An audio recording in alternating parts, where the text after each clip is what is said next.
What does it really mean to be strong? Not loud, not aggressive, not invincible, but unshakable. The kind of strength that doesn't break under pressure, doesn't run from discomfort, and doesn't depend on anyone else's approval. That kind of strength doesn't come from the outside. It's built from within. Welcome to How to Build True Inner Strength with Stoicism Complete Guide. For over 2,000 years, Stoicism has helped people develop the quiet power of inner resilience through discipline, clarity, and radical self-honesty. This guide isn't about pretending to be strong. It's about becoming strong by mastering your thoughts, managing your emotions, and choosing virtue over impulse. You'll learn how to stay grounded in chaos, how to remain calm in conflict, and how to stand tall when life tests you, because it will. True inner strength is built moment by moment, choice by choice, and it starts right here. Let's begin. Have you ever wondered how some people seem to maintain calm and serenity, even in the most difficult situations? Many of them have found wisdom in Stoicism, a philosophy that isn't just for ancient Roman philosophers. Its principles are practical and useful for all of us, regardless of the era we live in. The best part is that you don't need to be a scholar to understand and apply these principles. What I want to share with you are 10 Stoic habits that, if applied consistently, can resolve 95% of your problems. Yes, they are that powerful.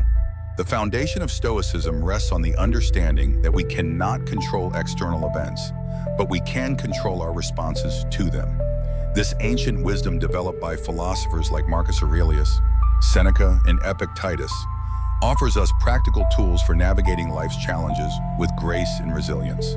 These habits aren't abstract concepts, but actionable practices that can be integrated into your daily routine immediately. One of the most fundamental principles of Stoicism is the dichotomy of control. This habit focuses on concentrating our energy on what we can control, while accepting with serenity what we cannot.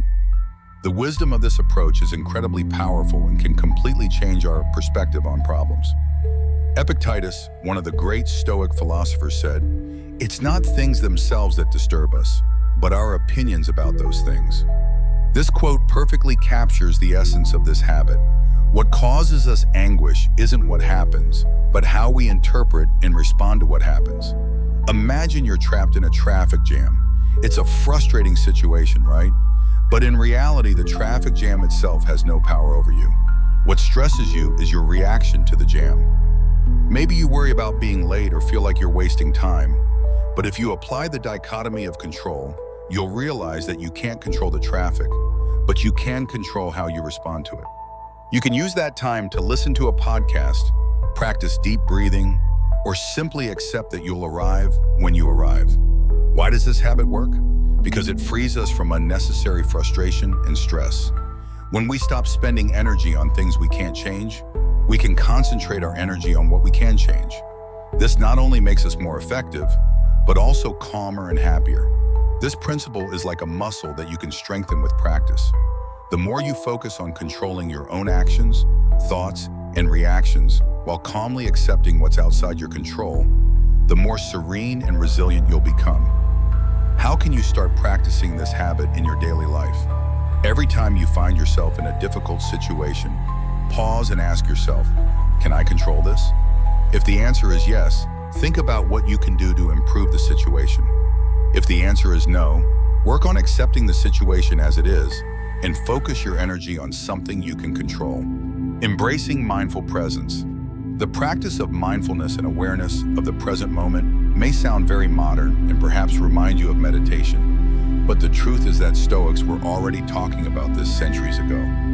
Marcus Aurelius in his Meditations wrote, "Trust in the present because only in the present can you live." This phrase is an invitation to concentrate on what's happening here and now, instead of worrying about the past or the future. Why is it so important to live in the present moment? Well, to begin with, the present is the only thing we really have. The past is gone and the future hasn't arrived yet. When we focus on the present, we can enjoy life more and better handle difficult situations. Think about this. How many times have you been physically present in a place, but your mind was elsewhere? Maybe you were thinking about something that went wrong in the past or worrying about something that might happen in the future. This not only robs you of the opportunity to enjoy the moment, but can also increase your stress and anxiety. The practice of mindfulness helps us anchor ourselves in the present. It allows us to fully experience what's happening around us and within us. This doesn't mean you ignore the past or future, but that you learn not to get trapped in them. Why does this habit work? Because it gives us clarity and focus. When we're present, we're more aware of our thoughts and emotions. This allows us to respond more thoughtfully instead of reacting impulsively. Additionally, being present helps us appreciate the small things in life, which can increase our happiness and overall well-being. You can start practicing mindfulness through conscious breathing. Take a few minutes each day to simply focus on your breath. Observe how air enters and leaves your body. This can help calm your mind and return you to the present moment. Practice observation without judgment. When you face a situation, try to observe it without judging it. Just notice what's happening without adding your interpretations or judgments. Focus on simple tasks, whether washing dishes, walking, or eating. Do it with full attention. Feel the water on your hands. Observe your steps or savor each bite of food. By incorporating these small habits into your daily routine, you'll start to notice a change in your ability to be present and enjoy life more. One of the most fundamental pillars of Stoicism is practicing virtue. Virtue in the Stoic context refers to living a life of moral excellence, guided by wisdom, courage, justice, and temperance. Seneca said, "Virtue is the only true good." For Stoics, virtue isn't just an abstract ideal, but a daily practice. It means acting with integrity, doing what's right even when it's difficult, and living according to our deepest values. Why is it so important to practice virtue? Because virtue is what allows us to live in harmony with ourselves and others. It gives us a moral compass that guides us through difficult decisions and helps us stay firm in our convictions. Imagine you're in a situation where someone treats you unfairly. You might react with anger or resentment, but that would only lead to more conflict and stress. Instead, if you practice virtue, you can choose to respond with patience and understanding. This not only helps you maintain calm, but can also transform the situation in a positive way. Why does this habit work? Because virtue connects us with the best of ourselves. It helps us act from a place of wisdom and compassion instead of fear or selfishness. When we live according to our values, we feel more authentic and fulfilled. Additionally, virtue tends to generate a domino effect. When we act virtuously, we inspire others to do the same. The practice of virtue requires constant self-reflection and the courage to do what's right even when it's uncomfortable. It means being honest in our dealings, showing compassion to those who suffer, standing up for justice even when we're in the minority, and exercising self-control in our desires and impulses. This isn't about perfection, but about the sincere effort to improve and align our actions with our highest values. The reflection on death, also known as memento mori, may sound somewhat somber, but in reality, it's a practice that helps us live more fully and with greater purpose. Marcus Aurelius reminds us, you could leave life right now. Let that determine what you do, say, and think. This reflection isn't meant to depress us, but to remind us of the fragility and brevity of life, which in turn motivates us to make the most of every moment. Why is it important to reflect on death? Because it helps us put things in perspective. Many times we worry about small and trivial things that in the grand scheme of life don't matter that much.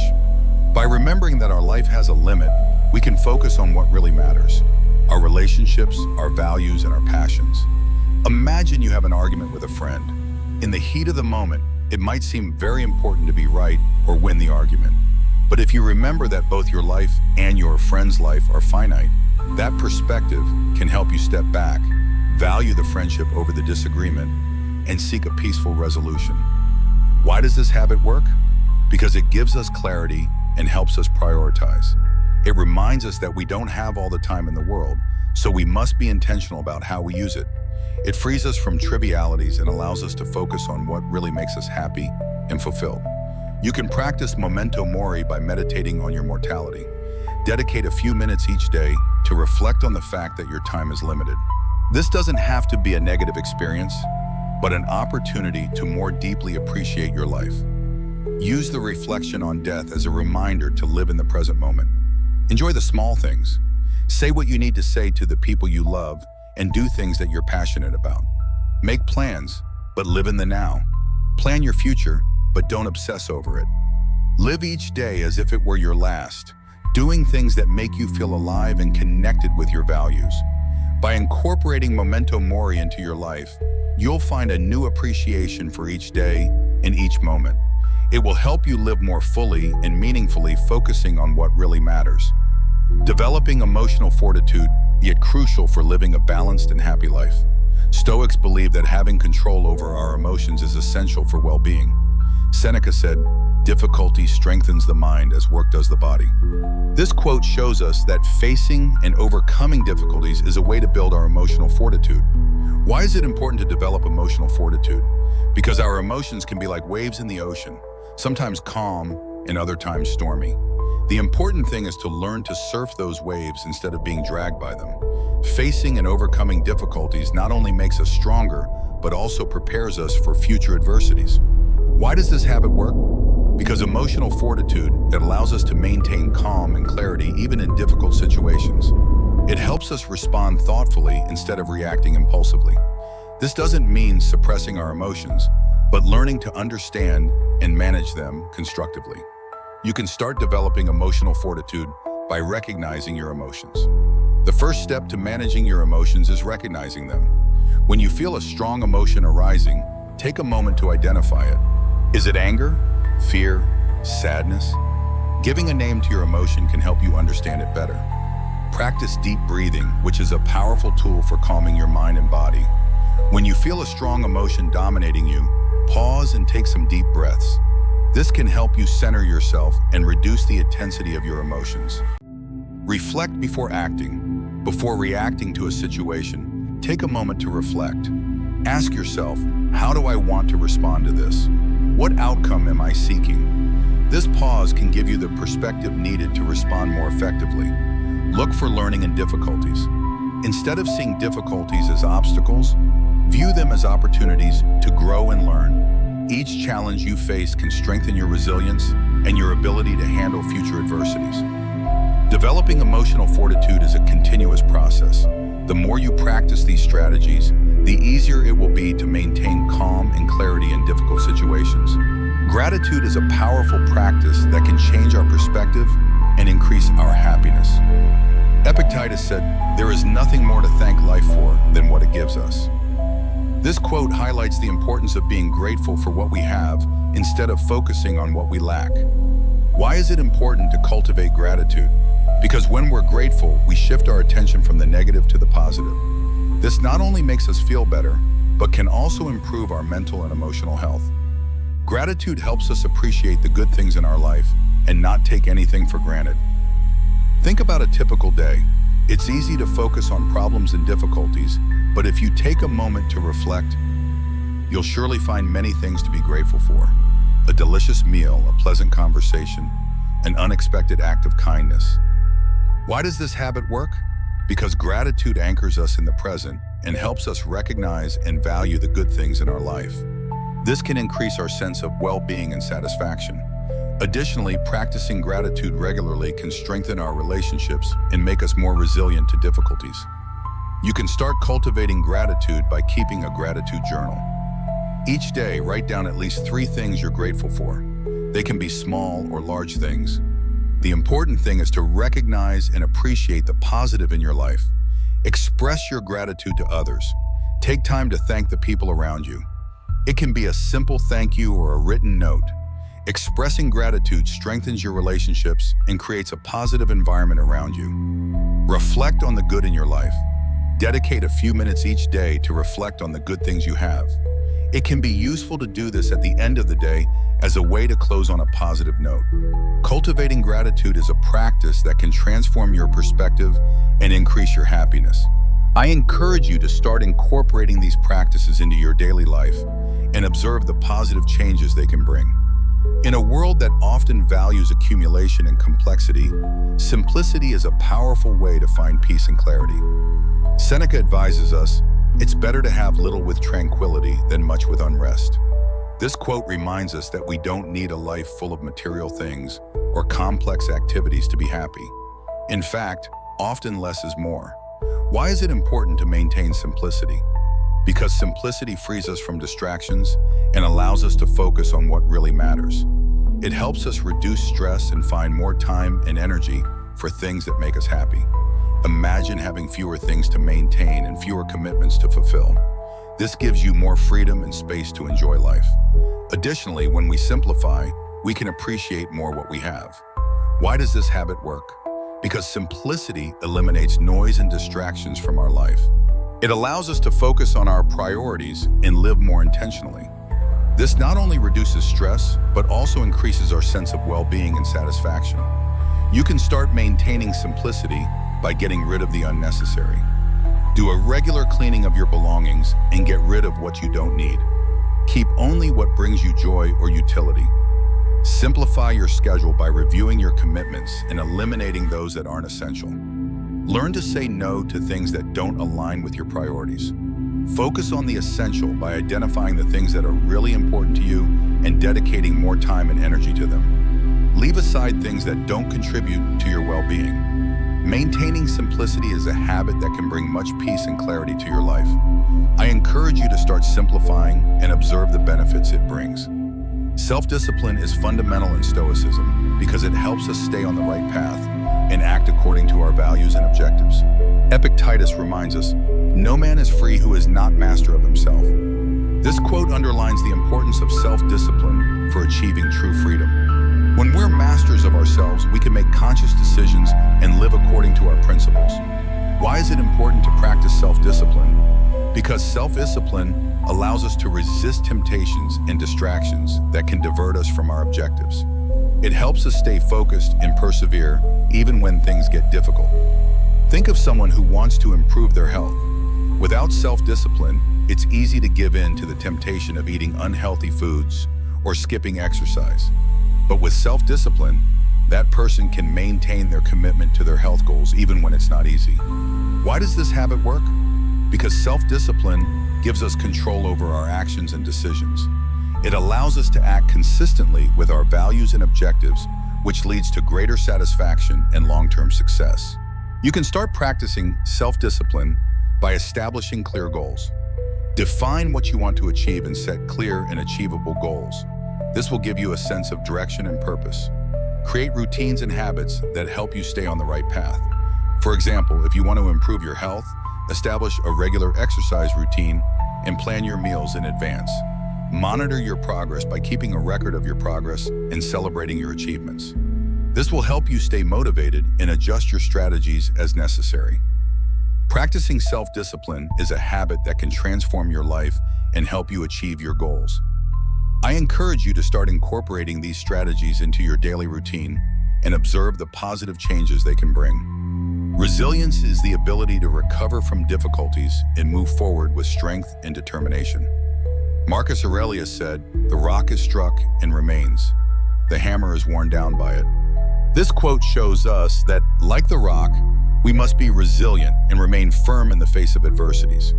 Why is it important to embrace resilience? Because life is full of challenges and difficulties. Without resilience, it's easy to feel overwhelmed and defeated by these obstacles. But when we're resilient, we can face difficulties with courage and move forward. Think of a tree during a storm. The branches may be shaken and some may even break, but the tree remains standing. In the same way, when we're resilient, we can withstand life storms and continue growing. Why does this habit work? Because resilience gives us the strength and determination to overcome challenges. It helps us see difficulties as opportunities to learn and grow. Additionally, resilience allows us to maintain a positive and hopeful attitude even in difficult times. You can start embracing resilience by developing a positive mindset. Maintain a positive attitude and look for the good side in every situation. This will help you see challenges as opportunities instead of obstacles. Strengthen your relationships by surrounding yourself with people who support and encourage you. Strong relationships can provide the emotional support you need to overcome difficulties. Take care of yourself by ensuring you care for your physical and emotional health. Eat well, exercise, and take time to rest and recharge. Embracing resilience is a habit that can help you face challenges with strength and determination. I encourage you to start practicing these strategies and observe how they affect your ability to overcome difficulties. Stoics believe that every action should be intentional and aligned with our values and objectives. Seneca tells us life is like a play. It doesn't matter how long it lasts, but how well it's acted. This quote reminds us that it's not the amount of time we have that matters, but how we use that time. Why is it important to act with purpose? Because when our actions are aligned with our values and objectives, we live more authentically and satisfactorily. It allows us to make the most of our time and energy and gives us a sense of direction and purpose. Imagine you're navigating a ship. If you don't have a clear course, you might end up drifting, wasting time and energy. But if you have a destination in mind and every action is aligned with getting there, your journey will be more efficient and satisfactory. Why does this habit work? Because acting with purpose gives us clarity and focus. It allows us to prioritize our actions and make decisions that bring us closer to our objectives. Additionally, living according to our values gives us a sense of integrity and satisfaction. You can start acting with purpose by defining your values and objectives. Take time to reflect on what's important to you and establish clear objectives. This will give you a sense of direction and purpose. Align your actions with your values by ensuring that your daily actions are aligned with your values and objectives. Ask yourself, does this bring me closer to where I want to be? Review and adjust regularly by taking time to review your progress and adjust your actions as necessary. This will help you stay on the right path and make adjustments when necessary. Acting with purpose is a habit that can transform your life and help you achieve your objectives more effectively. I encourage you to start incorporating these strategies into your daily routine and observe the positive changes they can bring. These 10 Stoic habits aren't meant to be practiced in isolation, but rather integrated into a comprehensive approach to living. The beauty of Stoicism lies in how these principles work together to create a robust framework for handling life's inevitable challenges and uncertainties. The journey of implementing these habits requires patience and consistent effort. Start with one or two that resonate most strongly with you, and gradually incorporate others as they become natural parts of your routine. Remember that the goal isn't perfection, but progress. Each small step toward embodying these principles represents meaningful growth in your personal development. As you begin to practice these habits, you'll likely notice that they reinforce one another. The discipline of controlling what you can control naturally supports mindful presence. Gratitude enhances your ability to embrace simplicity. Reflecting on mortality deepens your commitment to acting with purpose. This interconnected nature of Stoic practices creates a powerful synergy that can indeed address the vast majority of life's challenges. The ancient Stoics understood that philosophy wasn't merely an intellectual exercise, but a practical guide for living well. These habits represent their collective wisdom, refined over centuries and proven effective across cultures and generations. By embracing these principles, you're not just adopting ancient techniques, but participating in a timeless human quest for wisdom, resilience, and authentic fulfillment. Take the first step today. Choose one habit that speaks to you most clearly and begin the practice. Your future self will thank you for the wisdom, peace, and strength that these Stoic principles can bring to your life. Let me guess. Lately, it feels like stress is winning the battle, doesn't it? You're trying to control everything, every detail, every outcome. But the harder you push, the more it seems like everything falls apart. Am I right? Now, let me ask you something. What if instead of holding on tighter, you learn to let go? Because, my friend, that's where the real power lies. What I'm about to share with you could change everything. How to manifest what you truly desire without burning yourself out in the process. Yes, it's possible. And no, I'm not talking about magic tricks or sitting around waiting for things to happen. Today, you're going to discover powerful principles inspired by Stoic philosophy that will teach you how to let go of stress, take back control of your life, and most importantly, attract what you've always dreamed of. I promise you, it's not what you're expecting, but that's exactly why it works. Before we go any further, I want you to step into someone else's shoes for a moment. Let me tell you a story that might sound familiar. Javier was a top executive, One of those people who seem to have everything under control, a packed schedule, big decisions to make every day, and constant pressure to never fail. But at what cost? One day in the middle of an important presentation to his team, something happened that he never saw coming. His body said enough. Out of nowhere, he couldn't move or speak. A panic attack left him completely frozen. Javier, the man who always had an answer for everything, felt vulnerable for the first time in years. In that moment, something inside him screamed, "What am I doing with my life?" On a friend's advice, he did something he'd never imagined. He disconnected. He went to a cabin in the mountains. No emails, no phone calls, just him and silence. At first, his mind wouldn't stop racing. What's happening at the office? What will people say? But slowly, something began to shift. As he walked the trails and listened to the wind through the trees, he remembered a phrase from Marcus Aurelius. Accept everything that happens, even if it's different from what you expected. And then, as if a fog had lifted, he understood. Javier realized he didn't have to control everything for things to work out. When he returned to the city, he stopped cramming every gap in his schedule with meetings. So what did he do with his free time? He made space for things that mattered. Time to reflect, to take care of himself, and to enjoy his family. And here's the most surprising part. When he let go of the need to control everything, things didn't fall apart. In fact, they got better. The atmosphere at work improved, results skyrocketed, and for the first time in a long while, he felt at peace with himself. Now let me ask you, how many times have you felt like Javier carrying a weight that seems impossible to let go of? Maybe today is the day to say enough and discover what happens when you let calm work its magic. Are you ready to give it a try? Imagine you're at the beach, you grab a handful of sand and squeeze it tightly. At first it feels like you're in control, but the harder you squeeze, the faster it slips through your fingers. Sound familiar? It reminds you of life, doesn't it?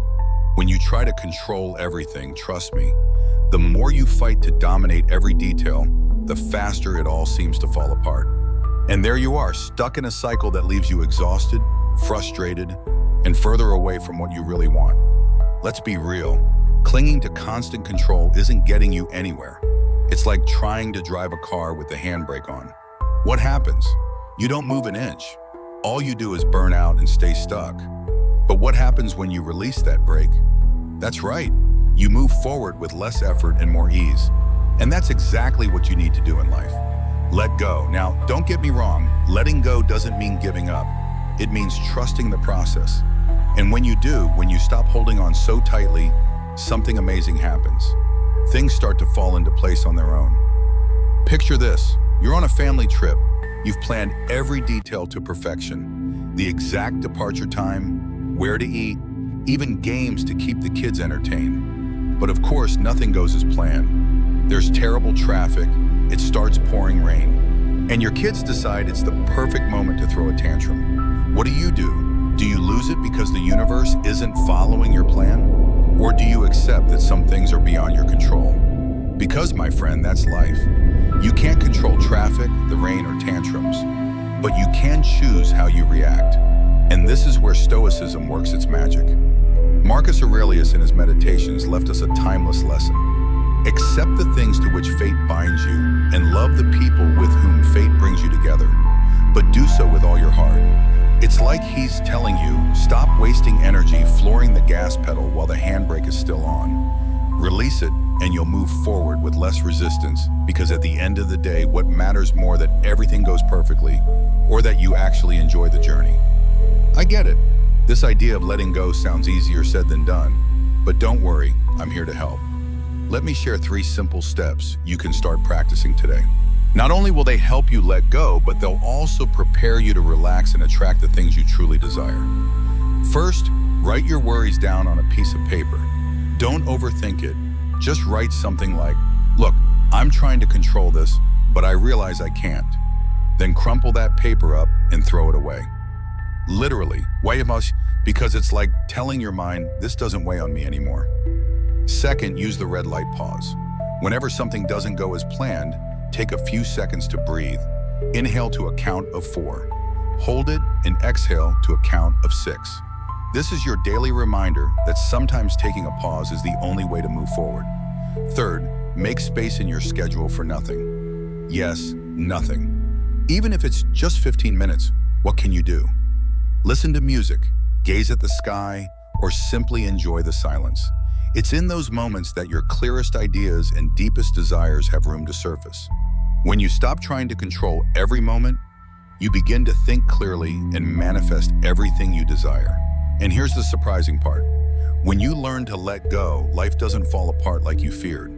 On the contrary, it starts to take shape. This isn't magic, it's clarity. When you stop wasting energy on things you can't change, you free up mental and emotional space for what truly matters. Have you ever wondered why some days flow effortlessly as if everything is working in your favor, while others feel like an impossible uphill climb? It's not magic or luck. Do you know what it comes down to? How you spend the first few hours of your morning. This is when you set the tone for your day, like tuning an instrument before a concert. Imagine stepping onto the stage without adjusting the strings. It would be a disaster. But if you take a moment to tune them, everything flows in harmony, right? Every note resonates. Every chord fits perfectly. That's the key. What you do when you wake up not only shapes how you feel, but also how everything else will resonate throughout your day. Doesn't that sound like something worth trying? Let me share a personal experience to show you what I mean. One morning, instead of jumping out of bed and straight onto my phone like I usually did, I decided to switch things up. I sat quietly for a few minutes, took a deep breath, and thought about how I wanted my day to go. Then, instead of letting notifications dictate my mood, I put on my favorite song. One of those tracks that gets you moving no matter what. As I made coffee, I ended up dancing in the kitchen. I won't lie, it felt a little silly at first. But do you know what happened next? That day went better than I could have hoped. Even the little frustrations that usually irritate me felt insignificant. It was as if that initial burst of energy set the tone for everything. Do you know who also understood the power of mornings? Seneca. He said that every new day is a gift, a blank check we should make the most of. He started his mornings reflecting, writing, and aligning his mind with what truly mattered. For him, it wasn't about reacting to the world, but preparing to face it. And you can do the same. Take those early hours and turn them into a space to focus your energy. So how can you start your mornings differently? Let me give you a suggestion. Before you even touch your phone, sit down for a moment and take a few deep breaths. Inhale to a count of 4. Hold for a couple of seconds, and then exhale slowly to a count of 6. Do this 3 times. You'll be amazed at the difference it makes. It's like giving your body a moment to start with calm and intention. Next, find something that makes your morning special. For me, it's music. Why not give it a try? Put on a song that inspires you, one that makes you want to move. And yes, even if it sounds a little crazy, dance for a few minutes. It doesn't matter if you're alone in the kitchen or getting ready in front of the mirror. You might even laugh at yourself, and that's the point. No one has to see you, but trust me, that burst of energy can transform your entire mood. Here's another idea. Before leaving the house, take a moment to think about one thing you want to achieve that day. It doesn't have to be anything big. Maybe it's as simple as enjoying your lunch without rushing or getting through the supermarket line quickly. These small intentions not only bring clarity, but also become the first steps toward attracting what you truly desire. So tell me, how do you want your mornings to be from now on? Do you want to start in chaos, letting the day drag you along? Or do you want to take control, create your moment, and set the tone for a day that flows in the direction you want? My friend, you don't need a perfect routine or to wake up at the crack of dawn. You just need to start strong with calm and intention. Remember, every morning is a new opportunity, and how you choose to live it can be the beginning of everything you've ever wanted. Think of your mind as a puzzle. When all the pieces are scattered and out of place, it's impossible to see the full picture. Everything feels chaotic. But what happens when you take a moment to sort them? You group them by colors, by shapes, and suddenly something magical happens. The picture starts to come together. My friend, that's exactly how your mind works. If it's cluttered with disorganized thoughts, worries, and stress, what can you see clearly? Nothing. But when you give it calm and space, what a relief. That's when everything starts to fall into place. A few years ago, a pilot named Chesley Sullenberger, better known as Sully, faced one of those moments most people would call a nightmare. Picture this. You're in command of a commercial airplane with over 150 people on board. Everything's going smoothly until the unthinkable happens. Both engines fail after striking a flock of birds. The plane loses power and all you see ahead is a crowded city and an icy river. What would most of us have done? Panic without a doubt. But Sully did something different. He closed his eyes for a split second and took a deep breath. In his mind, there was no room for chaos. He visualized what he needed to do. Land the plane on the Hudson River without causing a disaster. Was he certain it would work? Not at all. But he trusted his experience, his team, and most importantly, his ability to stay calm. He manifested it. And do you want to know what happened? While alarms blared and passengers held their breath, Sully spoke in a firm, clear voice. Brace for impact. It wasn't just a technical message. It was a declaration of confidence. He was manifesting what everyone needed at that moment. Hope that things would turn out okay. Thanks to his calm, focused mind, he achieved something extraordinary. He landed the plane on the river and saved everyone on board. Epictetus was right when he said, "What disturbs us is not what happens, but our thoughts about it." Sully couldn't control the engines or undo what happened with the birds, but he controlled his mind. He turned a chaotic situation into an opportunity to act with clarity and save lives. And that's what we can learn from his story. When you choose to calm your mind, you stop seeing problems and start seeing solutions. So, how can you train your mind to be your best ally? You need to learn to organize the pieces of your mental puzzle. Spend 5 minutes a day thinking about all the worries cluttering your mind like scattered puzzle pieces. But here's the trick. Don't try to solve everything at once. How can you do this without overwhelming yourself? Imagine you're stressed about 3 things at the same time. A tight work deadline, a recent argument with a friend that's still bothering you, and concerns about making ends meet this month. Now think of these worries as puzzle pieces. Take those 5 minutes to sort them. For example, put the work project in one corner, something you can start working on right away, marked in yellow. The argument with your friend that goes in another corner. Maybe orange, it's something you can resolve later with a call or a message. And your finances. Put that in red and set it aside in a pouch of future pieces to deal with when you sit down to review your budget. Suddenly, by separating the pieces and giving them a place, you begin to see things clearly. Not everything is jumbled together, and not everything is fighting for your attention all at once. You might not solve the whole puzzle right then, but something better happens. You no longer feel that overwhelming chaos. Just by doing this, your mind starts to feel lighter, like you're making progress on something that once seemed impossible to handle. Worth trying, isn't it? Remember, when your mind is calm, not only do you feel better, but you also open yourself up to possibilities that once seemed unreachable. Because a clear mind has the power to manifest what you truly desire.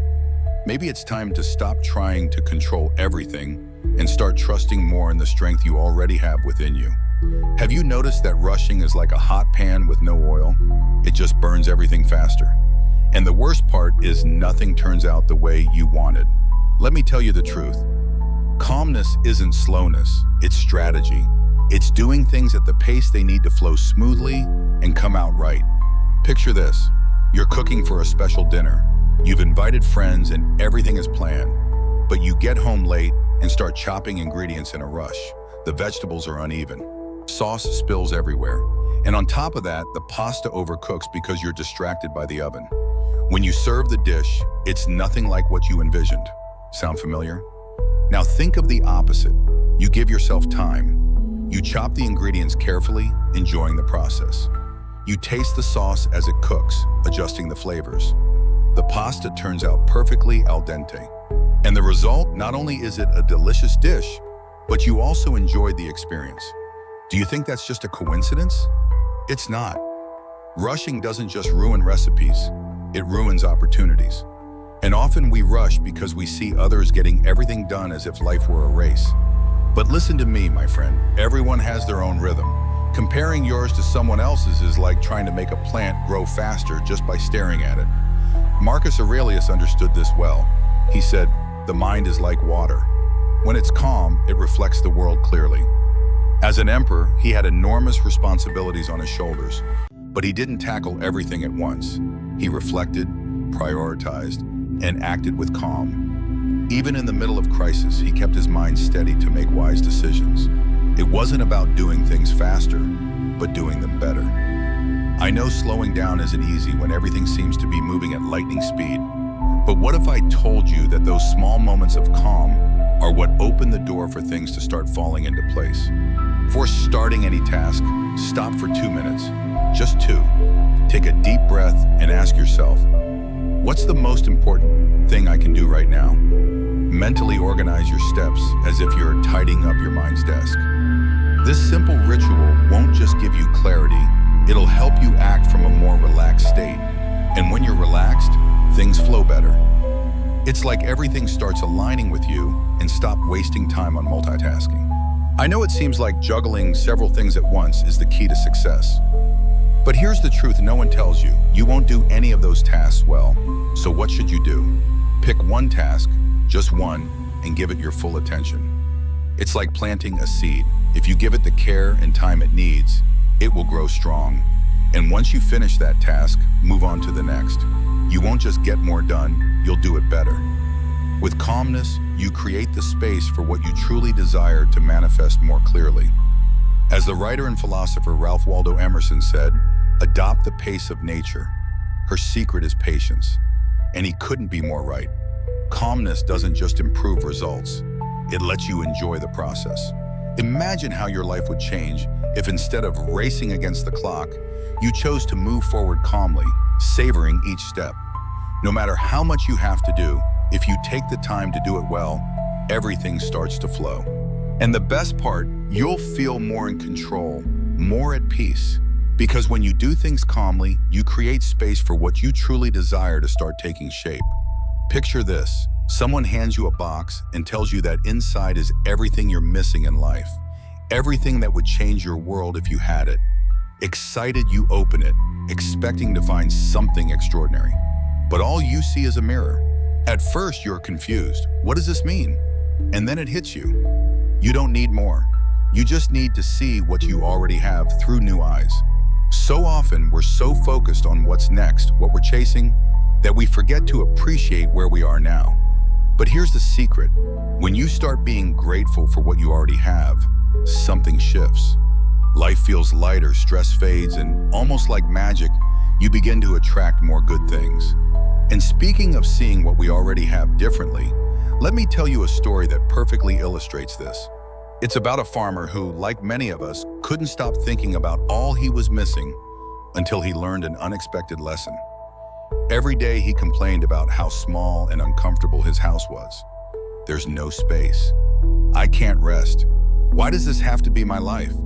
He was convinced his life would be better if only he had a bigger, nicer house. One day, desperate, he went to the village wise man for advice. The wise man listened and then said, "Do this. Bring your chickens inside the house." The farmer was surprised but obeyed. The next day he returned complaining, "This is worse. I can't move with all these chickens." The wise man smiled and said, "Now bring the pig inside." Again, the farmer did as he was told, but by the third day he came back furious. "This is a disaster. I can't take it anymore." The wise man then told him, "Now take the chickens and the pig out." When the farmer returned home, he realized something incredible. Suddenly, his small house felt spacious and peaceful. The size of the house hadn't changed, but his perspective had. For the first time, he appreciated what he had. Do you see? Gratitude doesn't change your circumstances. Everything might stay the same, but do you know what it does change? The way you see them. And when you shift your perspective, you start noticing opportunities that were hidden before. The magic of gratitude isn't just that it transforms your mood. It's like it activates a spell in your life. According to psychologist Robert Emmons, being grateful for what you have works like a magic wand, helping you see opportunities where before you only saw problems. This magic aligns you with what truly matters to you. And the best part, you don't need any special tricks to do it. Gratitude is the wand you've always had in your hands. Of course, this idea isn't new. Seneca once said, "Nothing is more honorable than a grateful heart." For the Stoics, gratitude was a daily practice. They gave thanks for the small things like the bread they ate, the sunrise, or a meaningful conversation. Because when you train yourself to see the good, you stop wasting energy on what's missing. And by doing so, you open the door to manifesting even more good things in your life. So, how can you practice gratitude? Don't worry, this isn't the usual write down 3 things every day advice. Let's try something different. Set aside a moment once a week to reflect. Find a quiet spot, grab a piece of paper, and write down 3 things you're truly grateful for. But here's the trick. Don't stop at writing them down. Ask yourself, how have these things contributed to what I want to achieve?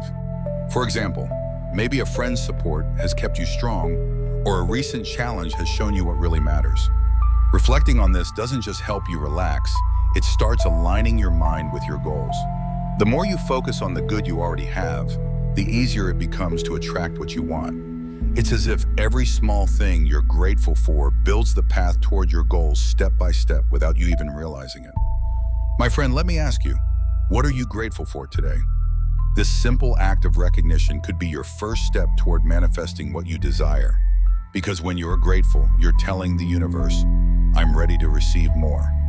In a world that often values accumulation and complexity, simplicity is a powerful way to find peace and clarity. Seneca advises us, it's better to have little with tranquility than much with unrest.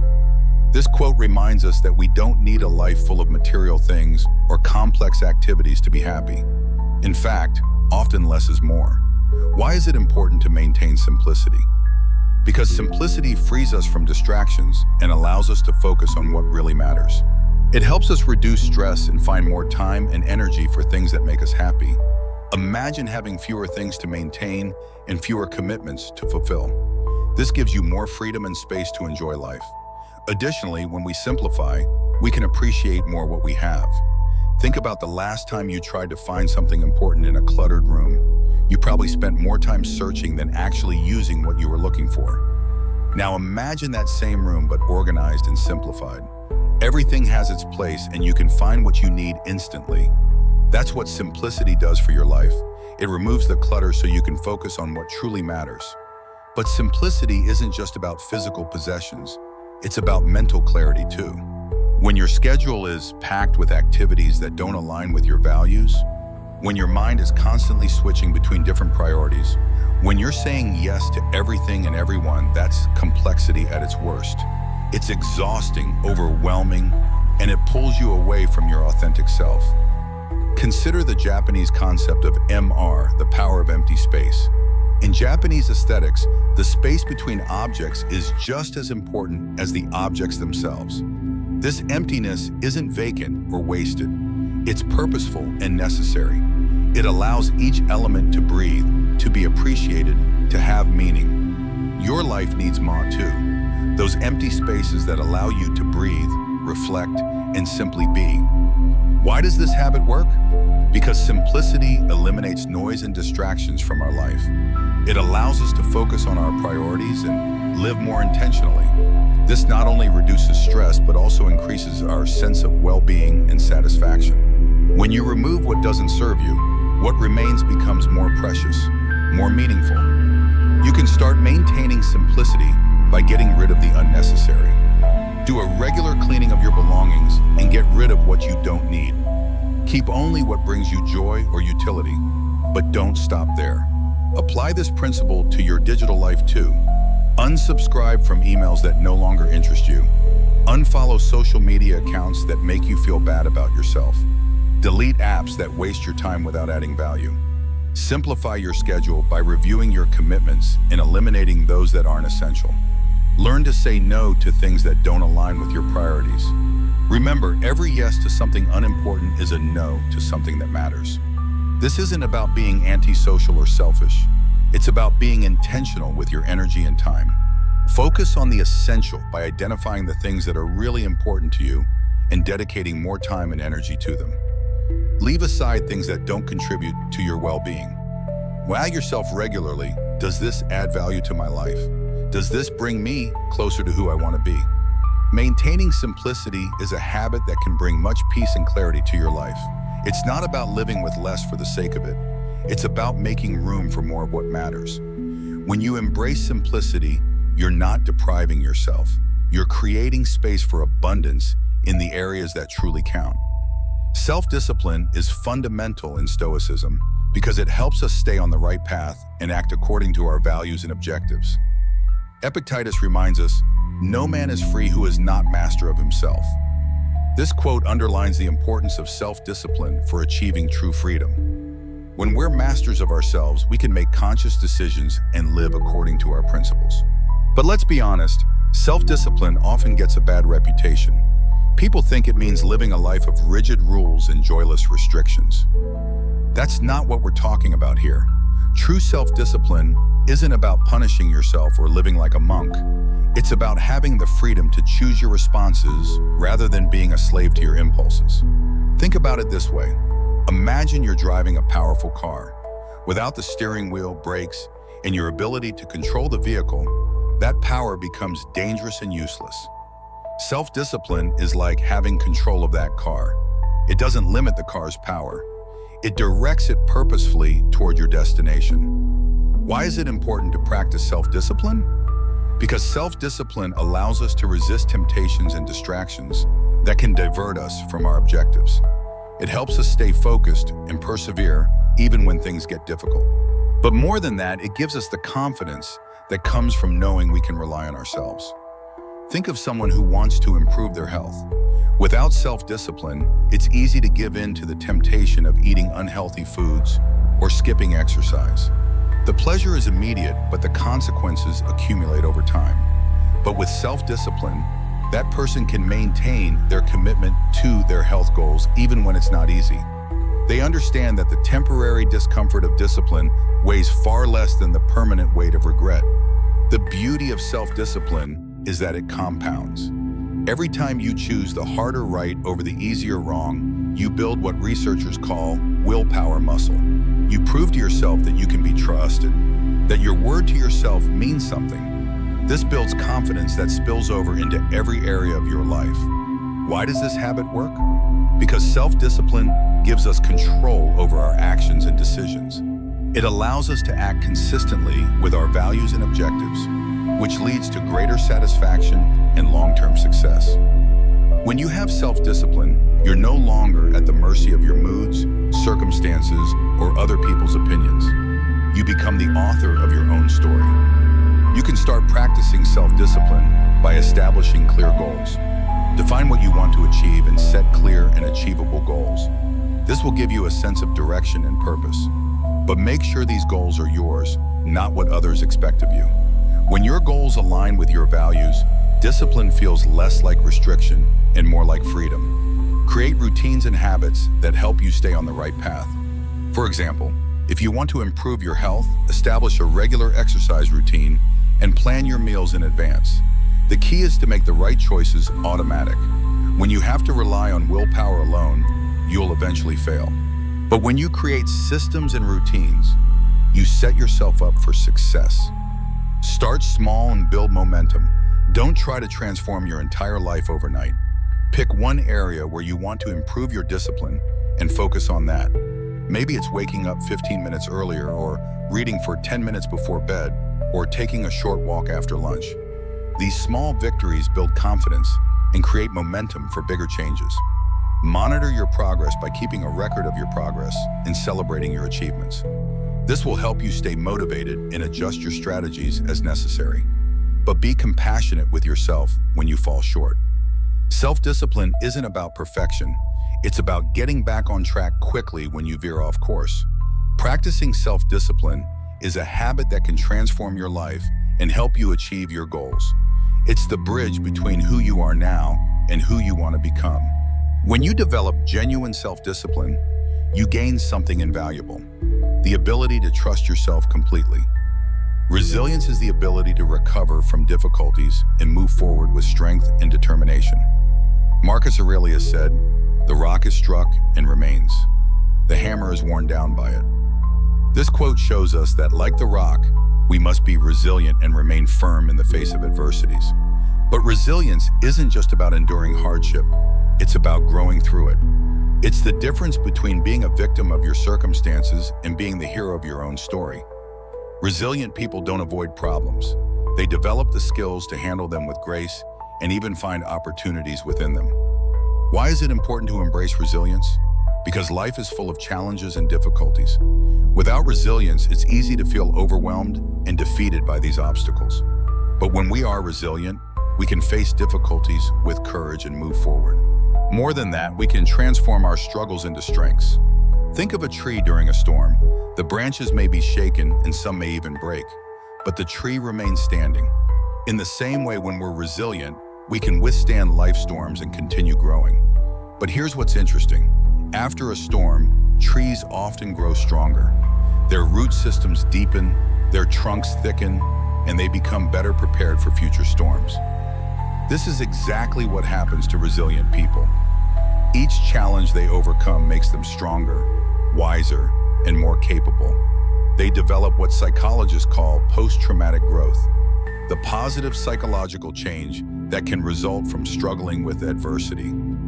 It's not that they're grateful for the trauma itself, but they recognize how it has contributed to their strength and wisdom. Resilience isn't something you either have or don't have. It's a skill you can develop. And like any skill, it gets stronger with practice. Every time you face a setback and choose to get back up, every time you encounter failure and choose to learn from it, every time you experience disappointment and choose to try again, you're building your resilience muscle. Why does this habit work? Because resilience gives us the strength and determination to overcome challenges. It helps us see difficulties as opportunities to learn and grow. Additionally, resilience allows us to maintain a positive and hopeful attitude, even in difficult times. When you're resilient, you don't just survive life's challenges, you thrive because of them.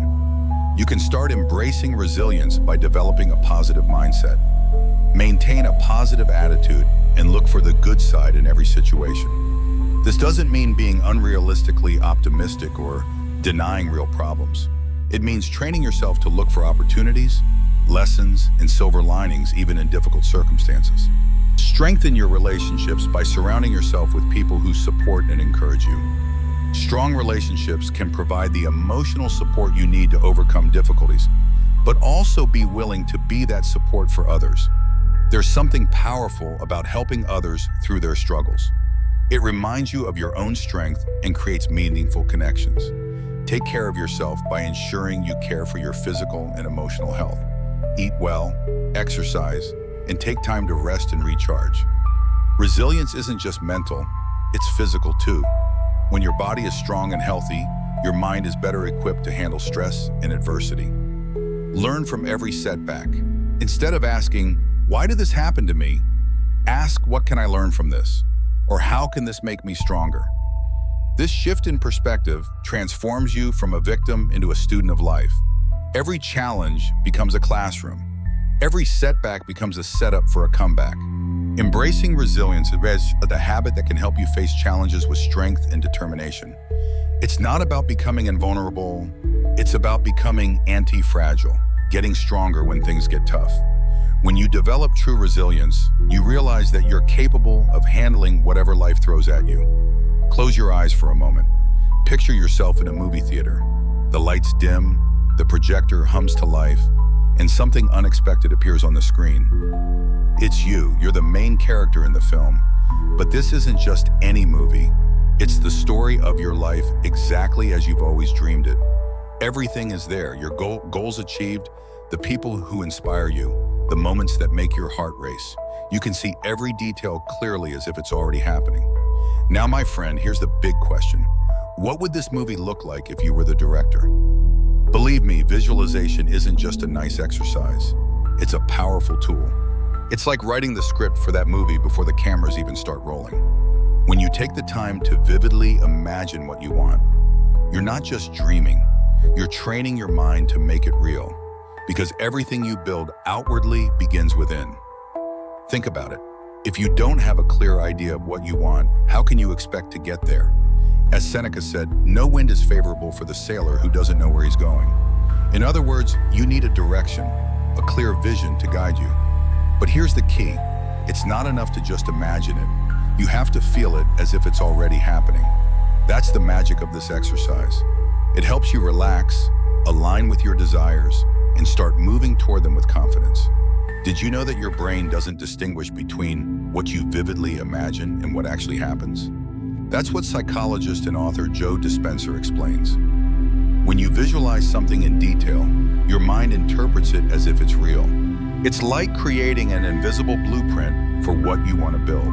And this changes everything. It changes how you move through the world, your energy, your decisions, and even the opportunities that come your way begin to align with that vision. It's like tuning an instrument. Suddenly, everything starts to sound the way it should. The power of visualization goes beyond just positive thinking. When you consistently imagine yourself achieving your goals, your subconscious mind begins to notice opportunities and resources that were always there but previously invisible to you. It's called the reticular activating system, the part of your brain that filters information and decides what's important enough for your conscious attention. Have you ever noticed how, when you're thinking about buying a particular car, you suddenly start seeing that model everywhere? The cars were always there, but your brain wasn't programmed to notice them. Visualization works the same way. It programs your brain to notice opportunities, connections, and resources that align with your goals. I'm sure this idea has you intrigued and ready to try it out. So how can you make it part of your life? First, spend 5 minutes a day closing your eyes and visualizing your goal in detail. Don't just picture what you want, live it mentally. For example, if your goal is to write a book, imagine yourself at your desk, typing the final page, seeing your name on the cover, and holding the book in your hands. How does it feel? What emotions run through you? When you bring your dreams to life in your mind, your brain starts acting as if they're already happening. Make your visualization as detailed as possible. Engage all your senses. If you're visualizing your ideal career, don't just see yourself in that role. Hear the sounds of your work environment. Feel the textures of your workspace. Smell the coffee brewing in the break room. The more vivid and detailed your visualization, the more real it becomes to your subconscious mind. Next, write your goals as if you've already achieved them. This isn't just a list, it's a declaration. For example, instead of writing, "I want to have my own business," write, "I have a successful business where I do what I love." Fill it with details. What's your daily routine like? What impact are you making? How do you feel when you wake up each morning knowing you're living your purpose? And here's one more tip. Make this process relaxing. Don't treat it as just another task on your to-do list. See it as a moment to enjoy. Play some soft music. Sit in a quiet place and let yourself dream. Because, my friend, dreaming isn't wasting time. It's giving your mind the direction it needs to start building what you desire. Everything begins in your mind. When you imagine with clarity, you take the first step toward making it a reality. It's not just about dreaming. It's about using those dreams as a compass to guide your actions. So what are you waiting for? Start visualizing, start believing, and start shaping the life you've always wanted. Imagine you have a small garden and you decide to plant carrots. You prepare the soil, plant the seeds, and water them every day. In the first week, you check the soil with excitement, hoping to see green sprouts, but nothing happens. Am I doing something wrong? You wonder as you examine the dirt. You keep watering patiently, but another week passes. Still nothing. Frustration creeps in. Is there something wrong with the seeds? Maybe I'm not watering enough. What you can't see is what's happening underground. The roots are hard at work, growing, preparing to break through the surface. From above, it looks like nothing is happening, and that can drive anyone crazy. But don't give up. All that effort is bearing fruit, even if you can't see it yet. And when those first shoots appear, it'll all have been worth it. Because, my friend, carrots aren't in a hurry. But when they come, they're here to stay. Strong, steady, and just as you imagine. Do you see? The same thing happens when you're trying to manifest what you truly desire. Even if it seems like nothing is changing, everything is moving in the right direction. Your intentions, actions, your efforts, even your energy are paving a path you just can't see yet. And when you least expect it, that's when the results will arrive. Let's be honest, no one likes to wait. But what if I told you that patience isn't just sitting around? It's believing that while you do your part, the universe is doing its part too. As Marcus Aurelius said, nature doesn't rush, yet everything is accomplished. Think about a river. It doesn't matter how many twists and rocks it encounters, it never stops. It always reaches its destination, the ocean. Trust is perhaps the most challenging aspect of manifestation because it requires you to act with faith even when you can't see immediate results. It's like being an artist who continues to paint even when no one is watching, or a musician who practices scales in an empty room.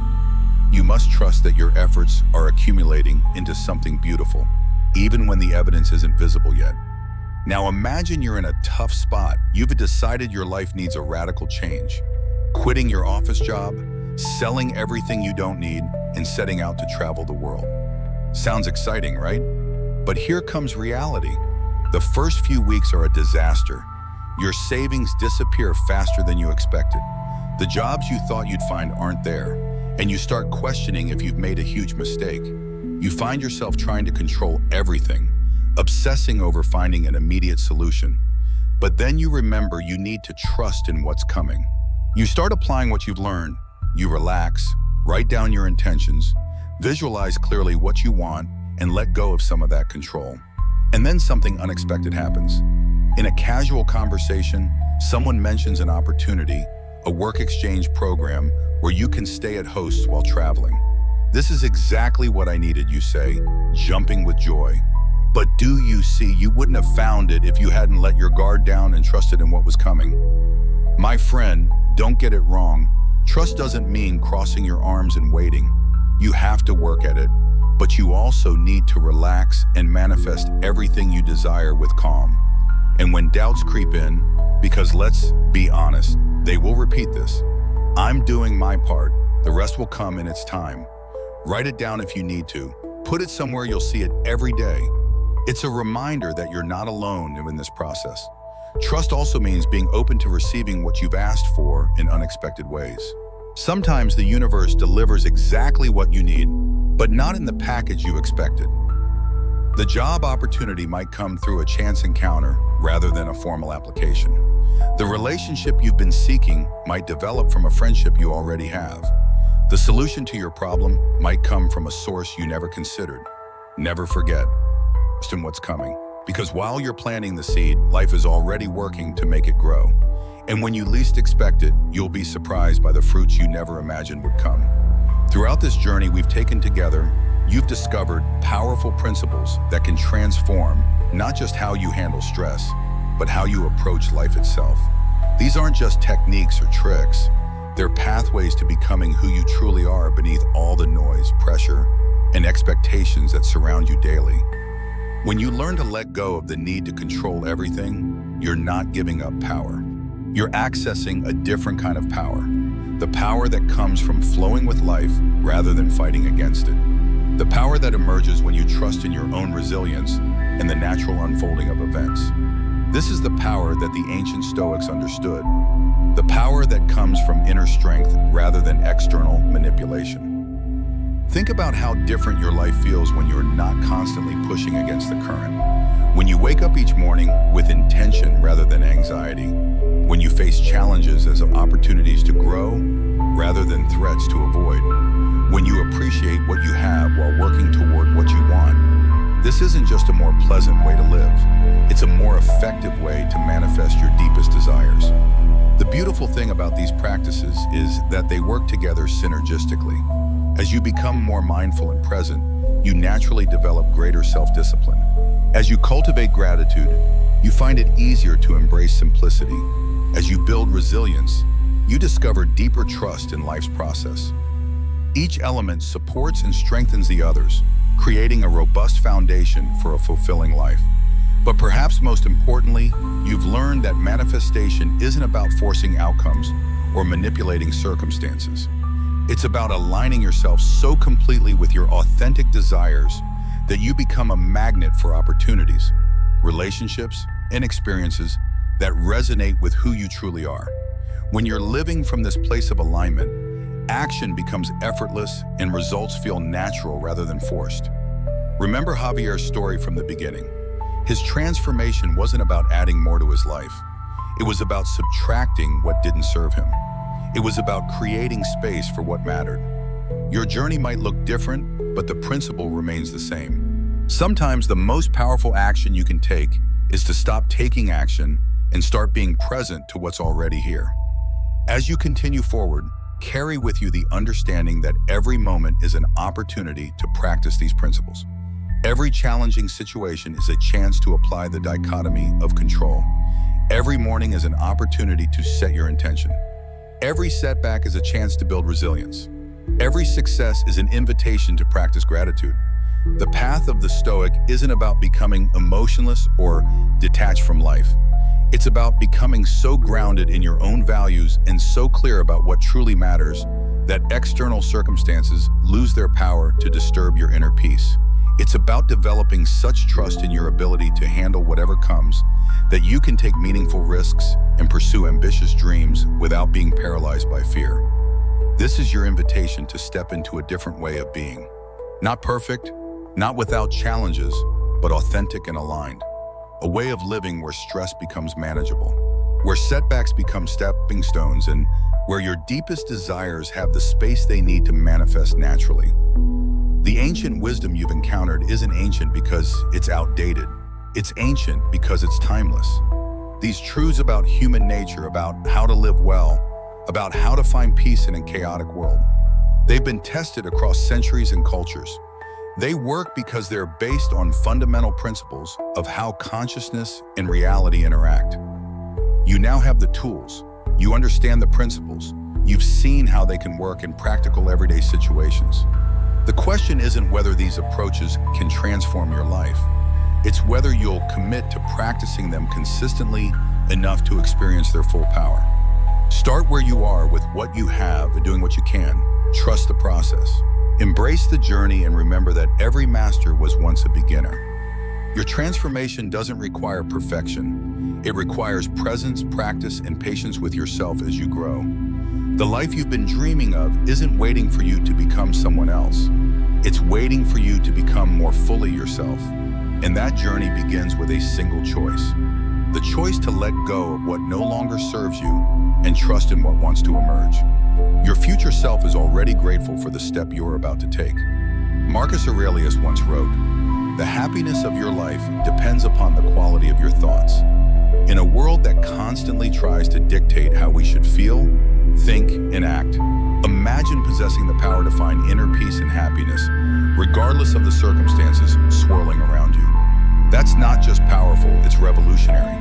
It's about taking control not of the world, but of something far more important and absolutely within our reach, our own minds. Stoicism teaches us resilience, gratitude, and the art of living a fulfilled life. But this isn't just a history lesson. It's about you, your life today.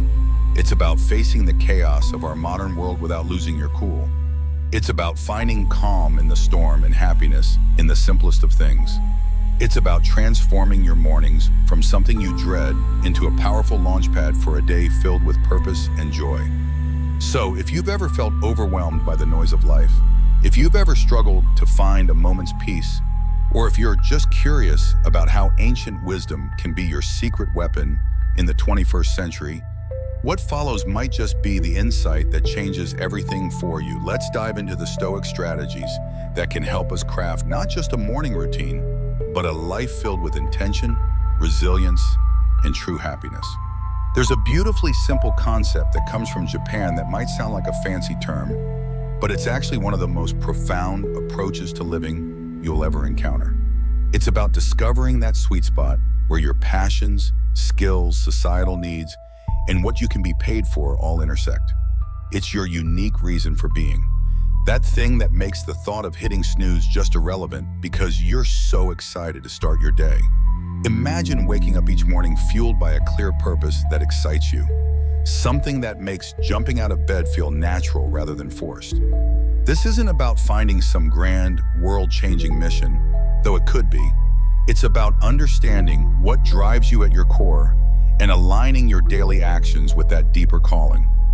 Marcus Aurelius wasn't just about enduring life's hardships with a stiff upper lip. He was deeply invested in the idea that we're all here to play our part, to contribute something meaningful. He urged us to approach each day as an opportunity to fulfill our role with integrity and passion. This philosophy of purposeful living becomes even more powerful when we consider how it can transform our relationship with morning routines and daily habits. The quest for purpose begins with some honest introspection. You need to ask yourself some fundamental questions. What am I passionate about? What am I naturally good at? What does the world need from me? What can I potentially be compensated for? It's okay if the answers don't come to you right away. This is about the journey, not immediate destination. It's about exploring different facets of your life and interests and seeing where they converge. This isn't just some fluffy, feel-good exercise. It's about setting the foundation for a life that's rich in meaning and satisfaction. When you align your daily actions with your deeper purpose, even the mundane tasks gain significance. Your relationships start to flourish because you're more present and engaged. Your creativity soars because you're aligned with your true passions and overall happiness. Well, it becomes more of a constant companion than a fleeting visitor. The ancient Stoics, particularly Marcus Aurelius, were big on the idea that our actions should be purposeful, not just random acts thrown into the wind, but deliberate steps guided by our inner compass. When you understand your deeper purpose, you begin to see how every choice you make, every habit you cultivate, and every morning routine you establish either moves you toward or away from that purpose. This alignment isn't about perfection or having every aspect of your life figured out immediately. It's about gradual progression, about making conscious choices that honor what you value most deeply. When you wake up tomorrow morning, consider what could be so compelling that you'd leap out of bed eager to start the day. Remember, this isn't about overnight transformation. It's a process, a gentle unfolding. And as Marcus Aurelius would remind us, it's about doing the work day by day with dedication and honor. Finding your purpose isn't just about personal fulfillment either. It's about embracing your role in the larger tapestry of life, contributing your unique thread to the ever-evolving human story. This perspective transforms how you approach not just your mornings, but every interaction, every challenge, and every opportunity that comes your way. The quality of your morning begins with how you spend your evening. This philosophy extends beautifully into how we prepare for the day ahead, starting the night before. It's tempting to binge watch your favorite series until the wee hours or scroll through social media until your eyes blur. But let's pause and consider how that sets you up for the next day. Your brain needs time to unwind, to process the day's events, and to recharge for what's ahead. That's where a solid pre-sleep routine comes into play. Imagine treating your evening routine with the same respect and intention as you would any other important aspect of your life. This isn't about rigid self-discipline that sucks the joy out of your evenings. It's about creating a space that supports your well-being and aligns with your goals for the next day. The Stoics understood that preparation is a form of taking control of what's within our power. When we prepare thoughtfully for tomorrow, we're exercising the kind of proactive wisdom that Marcus Aurelius wrote about extensively in his personal reflections. We're acknowledging that while we can't control everything that happens to us, we can certainly influence how we position ourselves to respond to whatever comes. For instance, limiting screen time an hour before bed isn't about denying yourself relaxation. It's about giving your mind the cue that it's time to wind down, making it easier to fall asleep and wake up feeling refreshed. The blue light from screens interferes with your body's natural production of melatonin, the hormone that regulates sleep. By reducing this interference, you're working with your body's natural rhythms rather than against them. Planning a bit for the next day can also be a game changer. It could be as simple as jotting down your top 3 priorities for tomorrow. This act alone sets a clear direction, ensuring you wake up with a sense of purpose rather than that overwhelming feeling of not knowing where to start. When you write down your intentions the night before, you're essentially programming your subconscious mind to work on these priorities even while you sleep. Here's where the Stoic mindset really shines. It's about acknowledging what's within our control and letting go of what's not. We might not be able to control every detail of our day, but we can certainly influence how we start it. This evening, preparation becomes an act of self-respect and personal responsibility. 2 core Stoic virtues. Consider incorporating some deep breathing or meditation to calm the mind. This practice isn't just wellness fluff. It's a powerful tool that signals to your body it's time to rest. Inhaling deeply and exhaling slowly helps reduce stress, lower your heart rate, and prepare your body for deep restorative sleep.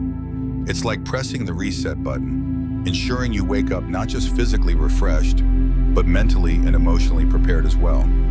You might also consider doing a brief gratitude reflection as part of your evening routine. Think about 3 things that went well during the day, no matter how small. This practice helps shift your mind from any stress or frustration you might be carrying into a more positive, peaceful state. It's a way of closing the day on a constructive note and priming your mind for positive thoughts when you wake up. The evening routine you create should feel nourishing rather than restrictive. It might include reading a few pages of a book that inspires you, gentle stretching, preparing your clothes for the next day, or simply sitting quietly and reflecting on your experiences. The key is consistency and intentionality, approaching these activities as valuable rituals rather than just things to get through before sleep.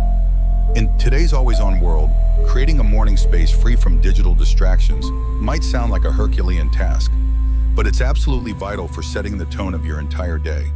Picture this: the first moments of your morning untainted by the digital clamor of emails, social media notifications, or the buzzing news cycle.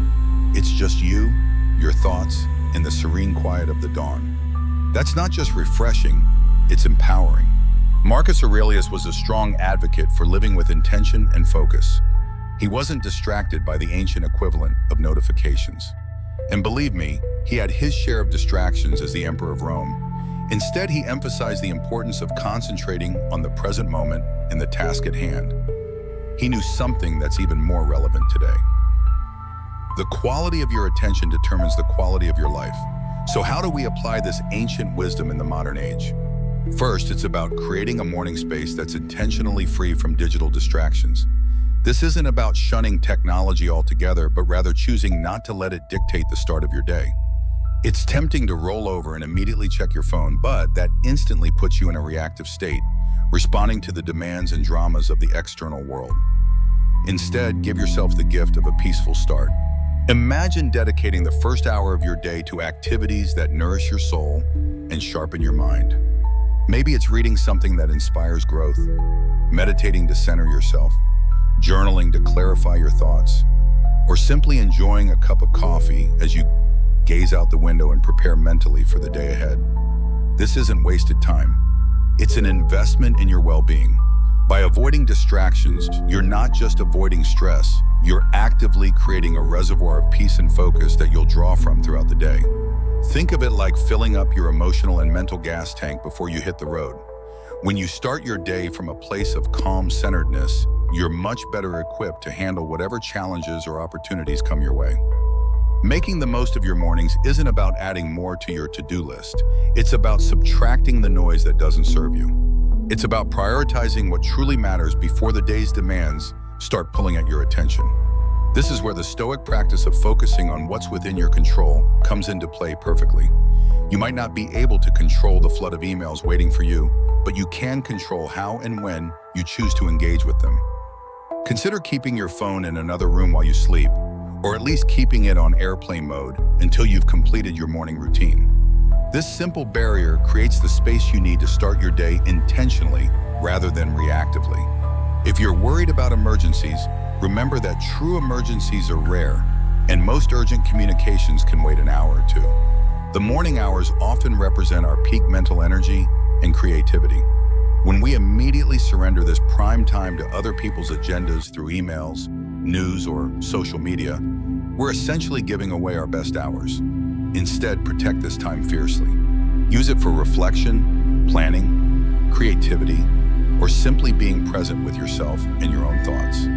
This practice of morning digital fasting also helps you maintain perspective on what's truly important. When you're constantly plugged in, it's easy to get caught up in the urgency of every notification, to feel like everything requires your immediate attention. But when you create space and distance, you realize that most of these demands aren't as urgent as they seem. You develop the ability to respond rather than react, to choose what deserves your energy rather than being pulled in every direction. So tomorrow, challenge yourself to start the day on your terms. Resist the urge to dive into the digital world first thing. Instead, anchor yourself in the present moment, savoring the peace and potential that the morning holds. Remember, every day is a new opportunity to live more intentionally, more serenely, and more in line with who you aspire to be. Let your mornings be a testament to that ambition, guided by the timeless wisdom of Stoicism and an unwavering focus on what truly matters. Stoicism at its core is about understanding what is within our control and acting with virtue and intention in those areas. Marcus Aurelius, Seneca, and Epictetus. These philosophers weren't just talking about enduring life's hardships with a stiff upper lip. They were advocating for a proactive engagement with life, taking charge of our actions and our mindset. Waking up consistently is a practice that embodies this philosophy perfectly. It's a declaration that we are in control of how we start our day, that we are not at the mercy of whims or external pressures. Building a life of Stoicism suggests step by step with contentment in each action is a powerful concept. It reminds us that big changes start with small, consistent actions. Waking up at the same time each morning might seem like a small thing, but it's a cornerstone habit that sets the stage for everything else. It's about creating a stable foundation for your day where you're not rushing from the moment you open your eyes, but rather starting with a sense of control and purpose. But here's the thing, consistency is challenging. It's supposed to be. The early days of trying to wake up at the same time each morning can feel like an uphill battle. Your bed feels more comfortable than ever, and the temptation to hit snooze just one more time can feel irresistible. This is where the Stoic practice of perseverance comes in. It's about reminding yourself why you're doing this, about the person you're becoming through this discipline. This journey toward consistent rising isn't just about the practical benefits, though those are significant. When you wake up at the same time every day, you're working with your body's natural circadian rhythms rather than against them.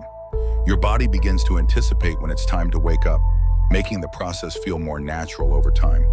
You'll find that you have more energy throughout the day and better quality sleep at night. More importantly, it's about seeing beyond the immediate comfort and focusing on the long-term benefits this habit will bring into your life. Becoming a morning person isn't just about the mornings themselves. It's about embodying the qualities that make you resilient, focused, and intentional throughout your day.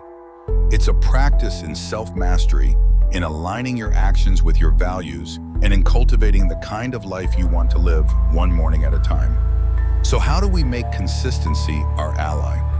Start by setting a clear intention the night before. Remind yourself why waking up at a specific time is important to you. Is it to have more quiet time in the morning for reading or meditation? Is it to exercise or simply to start your day in a more relaxed and controlled manner? Having a compelling reason makes it easier to overcome the resistance you'll inevitably feel. Then create an environment that supports this habit. Maybe it's going to bed a bit earlier to ensure you get enough sleep, or keeping your curtains slightly open to let natural light wake you up gently. Some people find it helpful to put their alarm clock across the room, forcing them to get up to turn it off. Others prefer a sunrise alarm clock that gradually increases light to simulate natural dawn. When it gets tough, and it will, remember the Stoic belief in the power of our own will and the importance of acting according to our principles. Each morning that you wake up at your chosen time, you're not just starting your day. You're reinforcing a commitment to yourself, to your growth, and to living a life of intention and purpose. The consistency of waking up at the same time also creates what psychologists call a keystone habit, a habit that naturally triggers other positive behaviors. When you consistently wake up early, you are more likely to exercise, eat a healthy breakfast, plan your day thoughtfully, and go to bed at a reasonable time. It's like the first domino that sets off a chain reaction of positive choices throughout your day. Remember, the goal isn't perfection. There will be days when you sleep in, when life gets in the way, when your body needs extra rest. The Stoic approach is to acknowledge these moments without judgment, learn from them if necessary, and simply return to your practice the next day. It's about progress, not perfection, and about building the kind of resilient, intentional character that can handle whatever life brings your way. Amidst all this talk of discipline, consistency, and waking up with the sun, it's paramount to remember one thing. We're human. And being human means we're beautifully complex creatures with brains that often prefer the path of least resistance, the instant gratification route. This is precisely why embarking on new habits, like transforming our mornings, can initially feel like an uphill battle. Yet there's something incredibly freeing in acknowledging this fact. It's not a flaw, it's just part of the human experience. Let's channel some Stoicism into this concept. Stoicism teaches us the importance of self-compassion and understanding alongside its calls for discipline and resilience. Marcus Aurelius in his personal writings often reminded himself to be patient and forgiving with his own shortcomings. He knew that berating oneself for every slip-up was not the path to growth. Instead, he advocated for recognizing our errors, learning from them, and then letting them go. This approach is crucial when we're trying to cultivate new morning routines, or any habit for that matter. Those first few days or even weeks can be tough. Your alarm goes off and every fiber of your being wants to stay cocooned in the warmth of your bed. And let's be honest, there will be days when you'll give in to that desire. That's okay. The key is what you do next. Do you beat yourself up, spiraling into a cycle of guilt and self-criticism? Or do you take a breath, forgive yourself, and see the next morning as a fresh opportunity to try again? Forgiveness and patience with ourselves are not signs of weakness. They're indicators of strength and wisdom. They mean we're in it for the long haul, ready to navigate the ups and downs with grace. This Stoic practice of self-compassion is about understanding our nature, working with it, and gently nudging ourselves towards the habits and life we aspire to. It's recognizing that change is a process, not an event. Every expert was once a beginner. Every person you admire who seems to have it all figured out has struggled with building new habits at some point in their journey. The neuroscience of habit formation tells us that it takes time for new behaviors to become automatic. Your brain is literally creating new neural pathways, and this process requires patience and repetition. When you understand this, it becomes easier to be compassionate with yourself during the challenging early stages of building a new routine. Moreover, taking it easy isn't about making excuses or allowing ourselves to perpetually fall short of our goals. It's about recognizing that growth is a process filled with learning curves and setbacks. It's about understanding that each new day brings with it a new set of challenges and opportunities. And it's in this daily renewal that we find our strength and resilience. Consider reframing setbacks as data rather than failures. When you hit the snooze button or skip your morning routine, instead of judging yourself harshly, ask, what can I learn from this? What was different about yesterday that made it harder to stick to my routine? How can I adjust my approach to make tomorrow more successful? Maybe you stayed up too late watching a compelling show. Maybe you're fighting off a cold and your body needs extra rest. Maybe work stress is affecting your sleep quality. All of these factors provide valuable information that can help you refine your approach rather than abandon it altogether. The Stoic philosopher Epictetus taught that we suffer more from our opinions about events than from the events themselves. This wisdom applies perfectly to our relationship with our own progress. The fact that you didn't wake up early one morning is just a fact. The suffering comes from the story you tell yourself about what that means. That you're lazy, that you'll never change, that you're destined to fail. Instead, practice treating yourself with the same kindness you would show a good friend who is trying to make positive changes in their life. You wouldn't berate them for occasional slip-ups. You'd encourage them, remind them of their progress, and help them get back on track. Extend the same courtesy to yourself. As you work on embracing those early mornings or any new habit, remember to take it easy on yourself. Celebrate the small victories, the days when you do wake up on time, the moments when you choose your long-term goals over short-term comfort. Learn from the setbacks without letting them define you. Approach each day with a heart ready to try again. This isn't just about becoming a morning person. It's about cultivating a mindset that's prepared to face life's challenges with a blend of determination and kindness toward yourself. It's about understanding that the journey of self-improvement is not a straight line, but a winding path full of lessons, growth, and opportunities to practice both discipline and self-compassion. Consider the simple act of placing your alarm clock across the room. It's not just about making it physically harder to snooze. It's a statement. It's a commitment to start the day on your terms, to rise despite the comfort of the bed's embrace. It's a small act of defiance against the inertia of sleep and comfort, a step towards embracing the day with intention. Similarly, making your bed each morning might feel like a trivial task, especially when you're the only one who will see it. Yet, it's so much more than smoothing sheets and fluffing pillows. It's an exercise in care in telling yourself that your environment and how you engage with it matters. It's about creating a space that reflects the order and respect you're cultivating within yourself. These small victories, as Marcus or Aurelius would likely argue, are the building blocks of a disciplined life.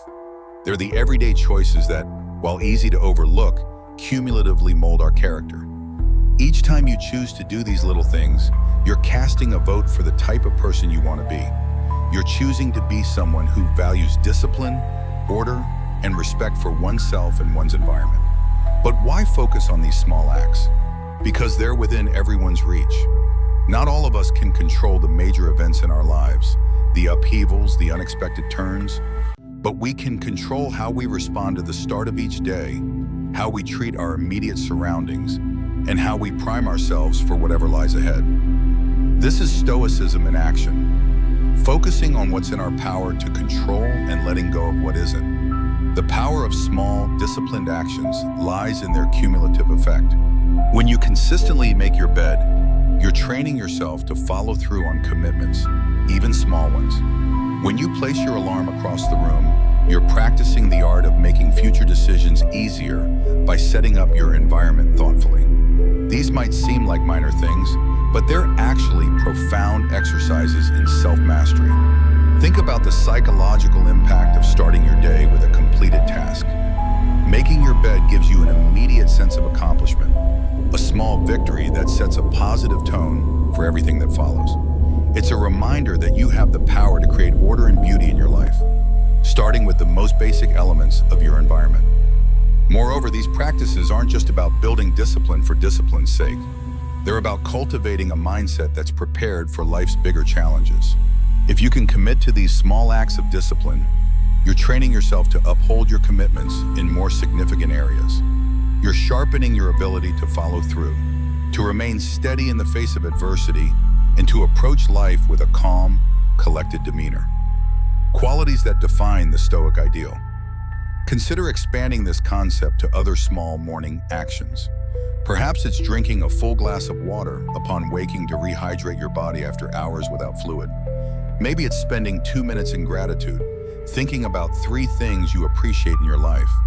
It could be as simple as taking 3 deep breaths before you start your day, centering yourself in the present moment.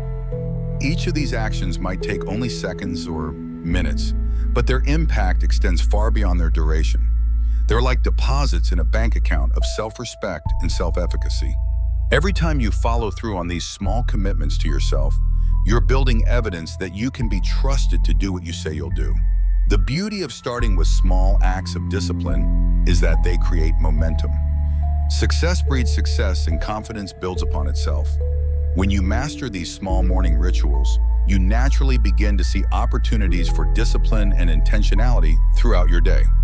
You might find yourself choosing to take the stairs instead of the elevator, or deciding to listen fully in a conversation instead of planning what you'll say next. So, as you consider the role of discipline in your life, start small. Look for those everyday opportunities to practice self-control and order. Remember, it's in these moments in the quiet of the morning when you decide to rise and face the day with intention that your character is forged. These practices are not just chores or tasks. They're rituals, imbuing your day with purpose and your life with a sense of direction and meaning. The idea of having someone share your journey toward better morning routines and life habits is simple, yet profoundly impactful. Sharing your goals with someone who not only supports you, but also holds you accountable can significantly amplify your chances of success. It transforms a personal journey into a shared adventure, making the path to fulfilling your morning routine and ultimately your life's purpose less daunting and more enjoyable. Think of your accountability partner as your ally in the pursuit of self-improvement. This person is there to remind you of your commitments when the warmth of your bed feels too comforting to leave in the early hours. They're there to encourage you when progress seems slow and to celebrate your victories, no matter how small. This relationship is a two-way street. It's about mutual support and encouragement grounded in the understanding that we're all striving to be the best versions of ourselves. The Stoics, including Marcus Aurelius, Seneca, and Epictetus, often emphasize the importance of community and relationships in the development of character and virtue. They believed in the power of wisdom shared in learning from one another and in the strength that comes from knowing you are not alone in your struggles. Finding an accountability partner in today's world is a nod to this timeless wisdom. Recognizing that while the journey towards self-discipline and purpose is personal, it need not be solitary. Moreover, an accountability partner can help you see blind spots in your routine or approach that you might miss on your own. They can offer new perspectives and insights that can catalyze your growth in unexpected ways. This partnership is about more than just checking in to see if you woke up on time or followed through on your morning meditation. It's about engaging in meaningful dialogue about what's working, what isn't, and how you can both support each other in making adjustments. The psychological research on accountability is clear. When we make our commitments known to others, we're significantly more likely to follow through. This isn't just about external pressure. It's about the power of relationship and community in supporting positive change. When someone else knows about your goals, those goals become more real, more concrete, and more worthy of your consistent effort. So, how do you find this accountability partner? Look for someone who shares your commitment to growth and self-improvement. This could be a friend, a family member, or even a colleague. The key is to choose someone you trust, someone with whom you can be open and honest about your goals, struggles, and successes. It's important that this person has their own growth goals as well, so the relationship feels balanced and mutually beneficial. Once you've found that person, be clear about what you're hoping to achieve and what kind of support you need. Set regular check-ins, perhaps a brief conversation every few days or a longer discussion once a week. Decide together how you want to handle setbacks and how you'll celebrate progress. Some accountability partnerships work well with daily text check-ins, while others prefer weekly phone calls or in-person meetings. The format matters less than the consistency and genuine care you bring to the relationship. Be there for each other, offering encouragement, advice, and when necessary, a gentle nudge back on track. Share your challenges honestly. If you're struggling to wake up early because you've been staying up too late, don't hide that. Your partner might have practical suggestions or might simply offer the understanding and support you need to get back on track. Remember that being an accountability partner is also an opportunity for you to practice important life skills like active listening, encouragement, and supportive challenge. When you help someone else stay committed to their goals, you're reinforcing your own commitment to growth and positive change. Finding an accountability partner is about more than just external motivation. It's about building a relationship that inspires and uplifts both of you. It's about creating a shared space where honesty, vulnerability, and mutual support are valued and nurtured. In this space, your morning routines and broader life goals become intertwined in a collective effort towards living a more intentional, disciplined, and fulfilling life. The Stoic practice of reflecting on mortality is a call to action, a prompt to live our lives with purpose and intention. It encourages us not to squander our time on trivialities, but to concentrate on creating a meaningful legacy. Every morning when we wake up, we're presented with a fresh opportunity to engage with life in a meaningful way, to contribute positively to the world around us, and to pursue personal growth and fulfillment. Marcus Aurelius in his meditations often wrote about the fleeting nature of life, emphasizing the importance of living virtuously and making the most of the time we have. This wasn't meant to be somber. Rather, it was a liberating realization that freed him from petty concerns and allowed him to focus on his duties as an emperor and as a human being striving for virtue. The idea is that by keeping the end in mind, we're more likely to live our lives with purpose and clarity, prioritizing the things and relationships that truly matter. Remembering death in the context of our morning routines transforms how we approach each day. It's not just another day. It's a day that we've been gifted, one that's not guaranteed to anyone. This realization can profoundly impact how we choose to spend our time, the activities we engage in, the relationships we nurture, and the legacy we strive to build. It's a reminder to live fully, to love deeply, and to leave the world a little better than we found it. This practice isn't about becoming morbid or obsessing over death. It's about developing what the Stoics called memento mori, a healthy awareness of life's fragility that motivates us to make the most of our time. When we truly understand that our days are numbered, we become more intentional about how we spend them. We waste less time on meaningless distractions and invest more energy in what truly matters.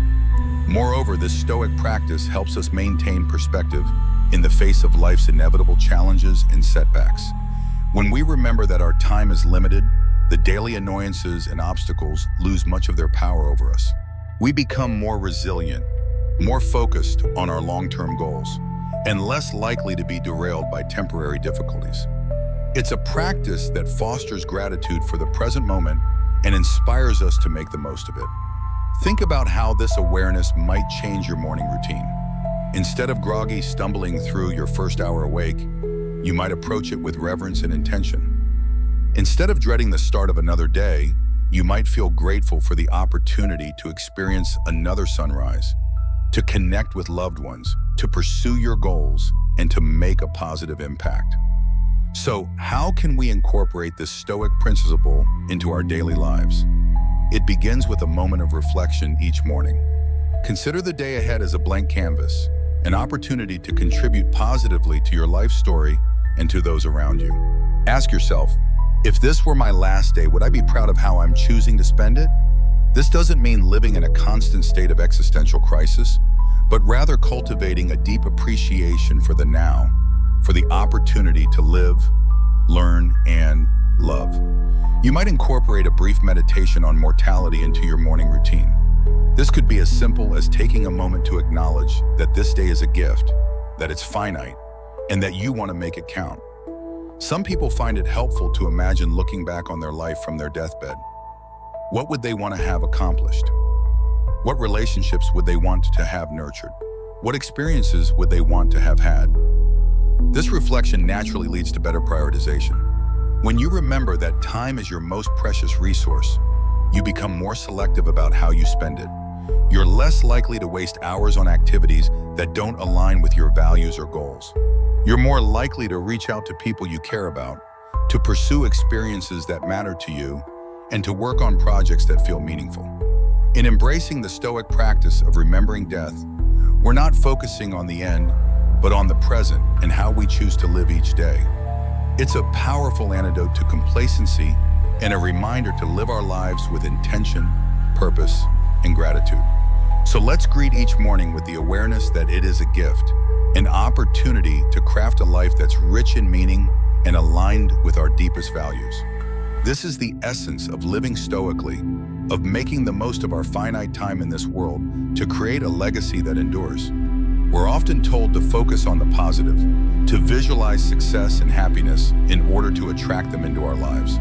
However, the Stoics in their profound wisdom offer a different perspective that's not only practical, but incredibly empowering. Negative visualization isn't about pessimism. Rather, it's a tool for resilience, preparation, and ultimately greater appreciation of the present. The essence of this practice is to periodically imagine the challenges, losses, or difficulties you might face in life. This could range from minor inconveniences, like a missed bus or a rainy day, to more significant hardships, such as the loss of a relationship or a loved one. The purpose isn't to dwell on these scenarios in a way that breeds fear or anxiety, but to mentally rehearse how you would cope with such situations should they arise. This process of visualization prepares you emotionally and mentally, making you less susceptible to being thrown off course by life's inevitable ups and downs. Marcus Aurelius, Seneca, and Epictetus all believed that by contemplating the temporary nature of everything outside our control, we could cultivate a deeper sense of peace and resilience. This practice encourages us to focus on what we can control our responses, our attitudes, and our actions. Incorporating negative visualization into your morning routine can transform how you approach your day. Instead of stepping out the door blind to the potential challenges ahead, you're mentally equipped to face them. It's like a mental training session where you strengthen your resilience muscles so when life inevitably throws a curveball your way, you're not knocked off your feet. You've already rehearsed this moment in your mind and can draw upon your pre-visualized strategies to navigate through it. Moreover, this practice has a beautiful, somewhat paradoxical effect. It enhances our gratitude for the present moment. By imagining life without some of the things we take for granted, we come back to reality with a renewed appreciation for them. It's a reminder of how much we have to be thankful for right now in this moment. This isn't about dwelling in fear of loss, but about using the thought of it to deepen our appreciation for the here and now. Consider how this might work in practice. You might spend a few minutes imagining what your life would be like if you lost your job tomorrow.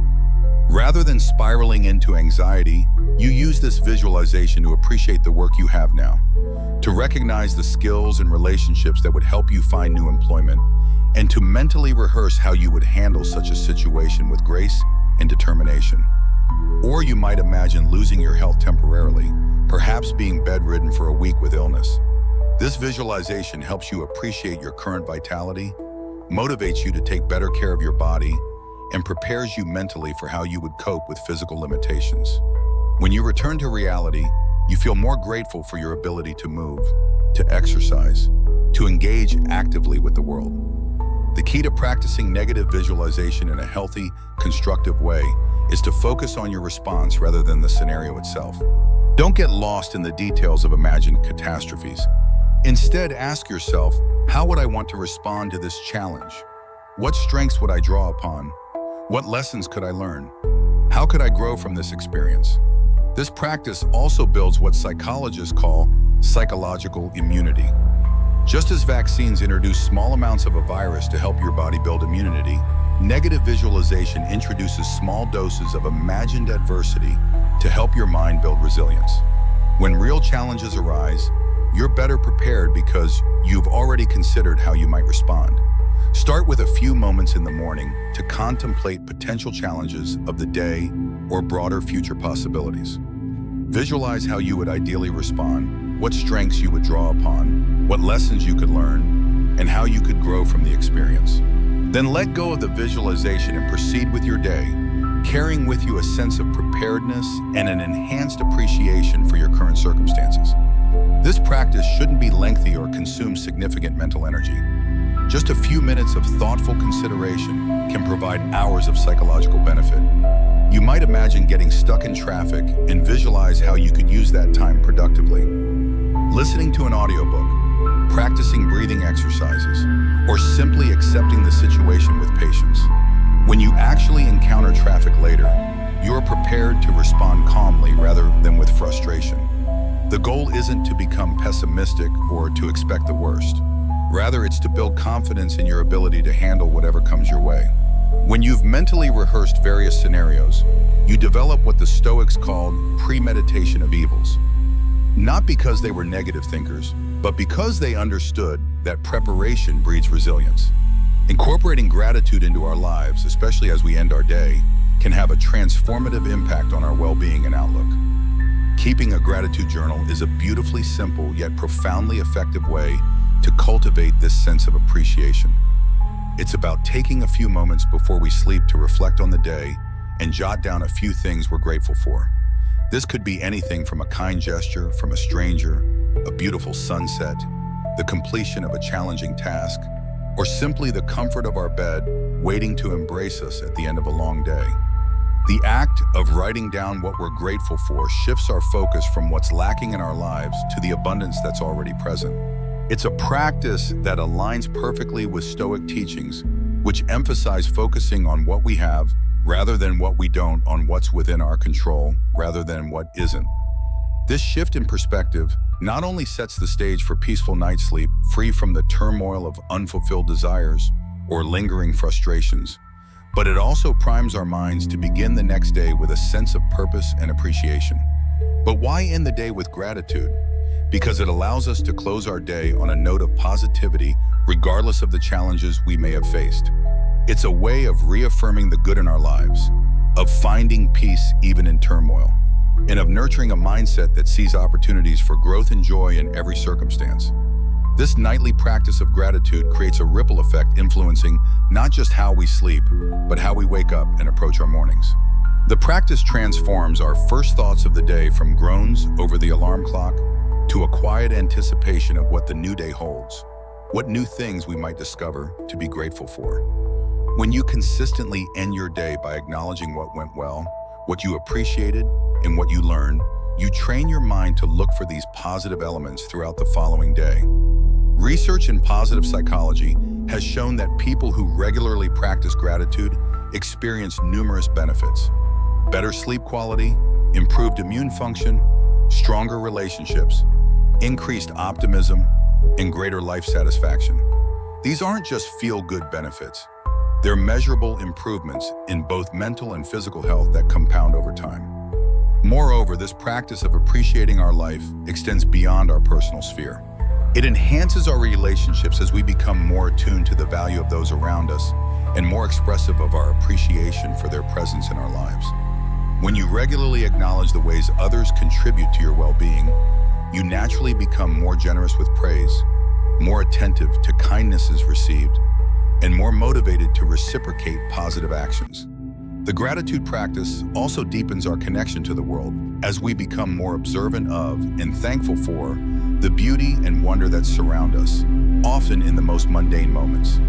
You might find yourself appreciating the way morning light filters through your window, the taste of your first sip of coffee, or the feeling of clean sheets against your skin. These small appreciations accumulate into a richer, more textured experience of daily life. To make this practice most effective, try to be specific in your gratitude entries. Instead of simply writing, "I'm grateful for my family," you might write, "I'm grateful for the way my daughter laughed when she told me about her day at school." Or, "I'm grateful for my partner's thoughtfulness in making my favorite dinner after a stressful day."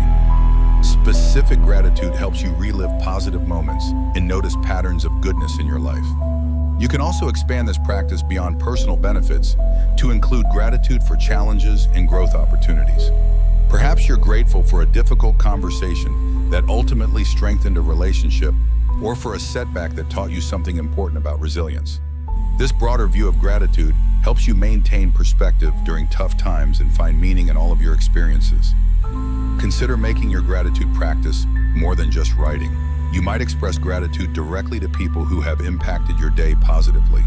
A quick text thanking a colleague for their help, a note to a family member expressing appreciation, or even a mental acknowledgement of a stranger's kindness can amplify the positive effects of your gratitude practice.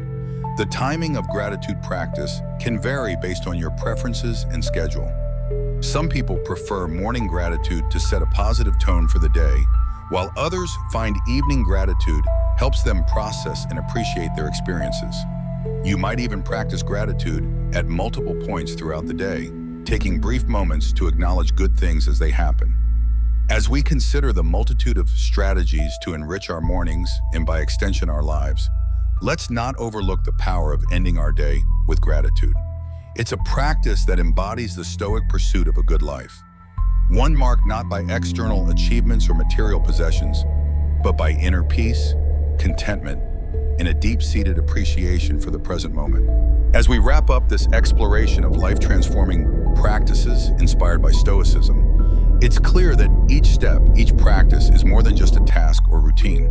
Each element represents a pathway to cultivating a life of intention, resilience, and profound gratitude. Embracing these practices doesn't mean every day will be perfect, but it does mean that every day will be met with a stronger, more grateful, and more resilient version of yourself. The journey we've taken together reveals a fundamental truth that the ancient Stoics understood deeply. Happiness and fulfillment don't come from external circumstances or achievements, but from the quality of our thoughts, the intentionality of our actions, and our ability to find meaning and purpose in our daily lives. Each morning routine element we've discussed serves this larger purpose of character development and conscious living. When you wake up consistently at the same time, you're not just establishing a schedule. You're practicing the virtue of discipline and creating space for the other meaningful activities in your life. When you avoid morning distractions, you are not just protecting your time. You're honoring your own priorities and practicing the Stoic principle of focusing on what truly matters. When you prepare the night before, you're exercising wisdom and taking responsibility for creating the conditions that support your best self. The practice of finding your deeper purpose transforms everything else. When you understand why you're developing these habits, when you connect them to something larger than momentary comfort or convenience, they become sustainable and meaningful. Your morning routine stops being something you have to do and becomes something you get to do. An opportunity to align your actions with your values and move closer to becoming the person you want to be. The small acts of discipline we've discussed, making your bed, placing your alarm across the room, taking time for reflection, might seem trivial in isolation, but they're actually profound exercises in self-respect and self-efficacy. Each time you follow through on these small commitments to yourself, you're building evidence of your ability to be trusted, to follow through and to choose your long-term well-being over momentary comfort. The social element of accountability partnerships reminds us that transformation doesn't have to be a solitary journey. The Stoics valued community and friendship as essential elements of a flourishing life. When you share your goals and struggles with others, you're not just increasing your chances of success.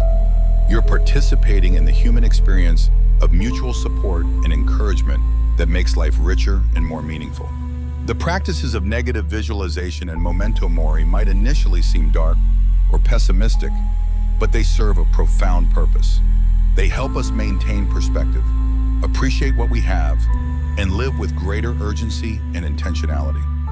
When we remember that our time is limited and the challenges are inevitable, we're motivated to make the most of our opportunities and to face difficulties with greater resilience and wisdom. The gratitude practice that bookends our days serves as both a celebration of what we've received and a reminder of the abundance that surrounds us even in difficult times. It trains our minds to notice and appreciate the good in our lives, creating an upward spiral of positivity and contentment that makes every other practice easier and more natural. What makes these practices truly powerful is not any single element, but how they work together synergistically. Consistent wake times support discipline in other areas. Morning solitude creates space for reflection and intention setting. Evening preparation makes morning routines easier. Gratitude practice enhances our appreciation for the opportunity to engage in all the other practices. Accountability relationships provide support for maintaining all these habits over time. This holistic approach reflects the Stoic understanding that flourishing life isn't built on a single practice or achievement, but on the integration of wisdom, virtue, and intentional action across all areas of life. Each morning becomes an opportunity to practice these principles, and each day becomes a building block in the construction of a life well lived. You have within you the power to transform not just your mornings, but your entire life into a reflection of the Stoic ideals of virtue, wisdom, and contentment. The practices we've explored provide a roadmap, but the journey is yours to take. Remember, this is just the beginning. There's a whole world of Stoic wisdom waiting to be explored, ready to guide you on your path to living a more meaningful and fulfilled life. The transformation you are capable of isn't dependent on perfect execution or immediate results. It's built through consistent practice, self-compassion when you fall short, and the courage to begin again each day. Every morning offers a fresh opportunity to embody these principles, to choose growth over comfort, and to align your actions with your deepest values. As you move forward from here, carry with you the understanding that these practices are not destinations, but ongoing journeys. The goal isn't to master them once and be done, but to engage with them as lifelong opportunities for growth, learning, and self-discovery. Let each morning be a canvas on which you paint a life of intention, resilience, and gratitude. Here's to mornings filled with purpose, days lived with intention, and a life brimming with gratitude. The ancient wisdom of the Stoics remains as relevant today as it was 2,000 years ago, offering us practical tools for navigating the challenges and opportunities of modern life with grace, wisdom, and unwavering commitment to to our highest values. Your journey toward a more intentional, resilient, and grateful life begins with the next decision you make, the next habit you choose to embrace, and the next morning you decide to greet with purpose and appreciation. The power to transform your life has been within you all along. These practices simply help you access and direct that power toward creating the life you truly want to live. When you think about mental noise, you surely picture those endless internal conversations. The worries, the fears, the what-if scenarios that occupy every corner of your thoughts. It's that cycle we unknowingly get trapped in, one that often paralyzes us. In the modern world, where distractions abound and demands seem endless, calming the mind has become a gigantic challenge. This is where Stoicism enters as a true compass for mental chaos. Because in essence, Stoicism isn't just about enduring adversity, but about knowing how to navigate it with serenity and a clear mind. Imagine your mind as a vast ocean. Sometimes it's calm, other times the waves of chaos and confusion seem uncontrollable. How do you stay afloat in that turbulent sea? How do you find that tranquility you so desperately crave when it seems like external circumstances want to drag you under? This is where these 8 simple strategies rooted in Stoic philosophy will offer you a roadmap. They're not magic tricks, but life principles that the great sages of antiquity practiced daily and that we too can apply today, even in such a different world. One of the most profound teachings of Stoicism is the radical acceptance of reality as it is. Sometimes life doesn't go as we planned, and that's when our minds flood with frustration, anger, or sadness. But this is where the Stoics offer us a different perspective. Instead of fighting against what you can't change, accept what is as it is. Seneca perfectly summarizes this idea when he says, "Fate guides those who accept it, drags those who resist it." Internal resistance to what happens generates enormous mental distress. Think about how many times you've been frustrated by something that has already happened, or by a situation that didn't turn out as you expected. We resist reality because we want things to be different, and that desire to change the immutable creates constant tension in us. It's like rowing against the current, using all our energy to move in the opposite direction of what's occurring. Accepting what is doesn't mean being passive or resigning yourself to things never changing. Rather, it's about recognizing that there are moments in life we can't control or modify. Stoic acceptance is a way of releasing that resistance that consumes us.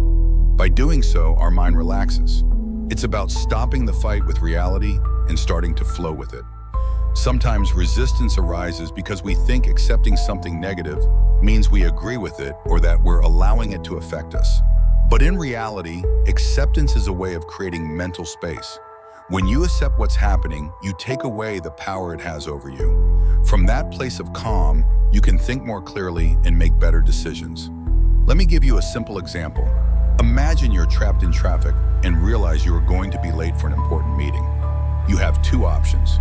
You can mentally resist, curse the traffic, feel frustrated and stressed, which doesn't change anything. Or you can accept that you're in that situation and that it is what it is.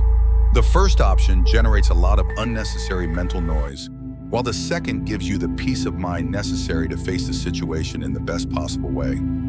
Acceptance is like a muscle you can train. Every time you find yourself facing a situation you can't change, remember Seneca's words and ask yourself, am I letting this drag me along or can I let it guide me? By accepting what you can't control, you reduce mental friction, and as a result, your mind calms down. Marcus Aurelius also understood this well when he said, "The universe is change. Our life is what our thoughts make of it.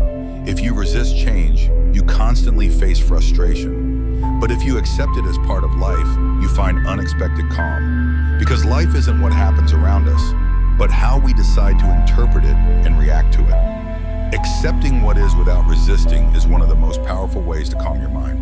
It frees you from unnecessary stress, from the mental pain of wanting things to be different, and allows you to focus on what really matters, your attitude and your actions in the face of what happens. This is where the true magic of Stoicism enters the focus on the present. One of the most renowned philosopher-emperors wrote in his meditations, "Man is consumed when he lets his mind wander through what happened or what is to come. The present is the only thing we must hold firmly. It's a teaching that, although simple, completely changes the way we live. Why? Because the mind has this habit of wandering between two extremes, the past and the future. We find ourselves trapped thinking about things that already happened. Why did I say that? Or I should have done this differently, or worrying about what might happen. What if I fail? Or what if things don't turn out as I expect? This constant back and forth of the mind exhausts us, generates anxiety, and robs us of peace.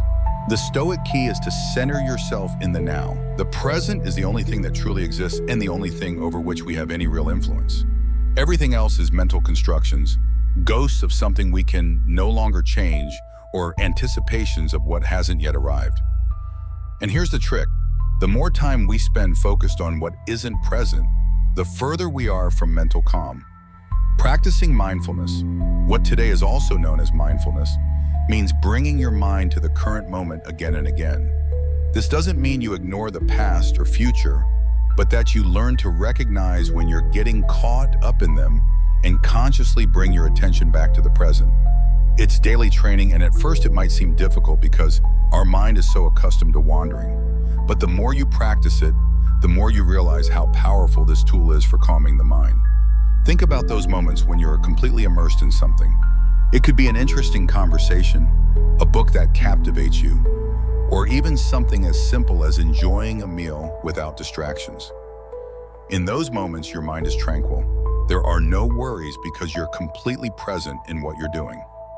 That's the essence of this strategy. One technique you can start practicing is simply paying attention to your breathing. When you feel your mind beginning to fill with thoughts about the past or future, pause and take a few deep breaths. Focus on the sensation of air entering and leaving your body. This anchors you to the present. Marcus Aurelius also mentioned this. Pay attention to what's in front of you, to the tasks you have at this moment. When you learn to train your mind to return to the now, something incredible happens. All that mental noise starts to diminish. Thoughts don't disappear, but they no longer drag you along with the same intensity. In the present, there's no room for regrets about the past or anxieties about the future. Only what you're doing in this precise instant. And that gives you a sense of calm and control that's difficult to achieve any other way. In summary, practicing mindfulness helps you cut those endless cycles of thoughts that fill your mind with unnecessary noise. By bringing your attention back to the present, you realize that the here and now is sufficient. And when your mind settles in the present moment, that's when you truly find mental peace. Emotional detachment is one of those Stoicism tools that, when you understand and apply them, can completely transform your way of seeing the world. We're not talking about becoming a cold or distant person. On the contrary, Stoic detachment is about loving deeply, committing to people and situations, but without letting your happiness depend completely on results or things that are outside your control. Seneca explained it clearly when he said, "Love but as someone who knows it won't last forever." Sounds harsh, right? But the purpose behind this is that when we become too emotionally attached to something, a person, a possession, an idea of the future, we end up being slaves to it. The moment something changes, whether due to external circumstances or the very nature of life, attachment generates unnecessary suffering for us. What does it really mean to practice emotional detachment? It means living fully, appreciating what you have and the relationships you've built, but without clinging to the idea that without those things, you couldn't be happy. Think about how many times you've experienced anxiety or mental pain because you feared losing something, a relationship, an opportunity.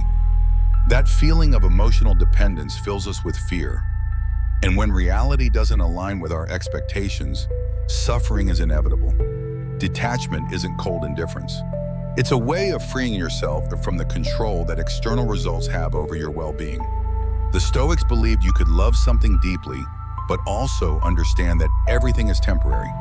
When you manage to practice this type of detachment, your mind calms because you're no longer constantly worried about what you might lose. You live the present with gratitude, but without demanding that everything be permanent. A daily example of this could be attachment to material goods. Imagine you have a car that you love. It's fine to take care of it and appreciate it, but if you become too emotionally attached to it, The slightest dent or mechanical problem could ruin your day, even your week. Practicing detachment would be saying, I value this car, but I understand it's just an object. And if tomorrow I no longer have it, I'll be fine. This not only frees you from anxiety, but also gives you a healthier perspective on the things you have.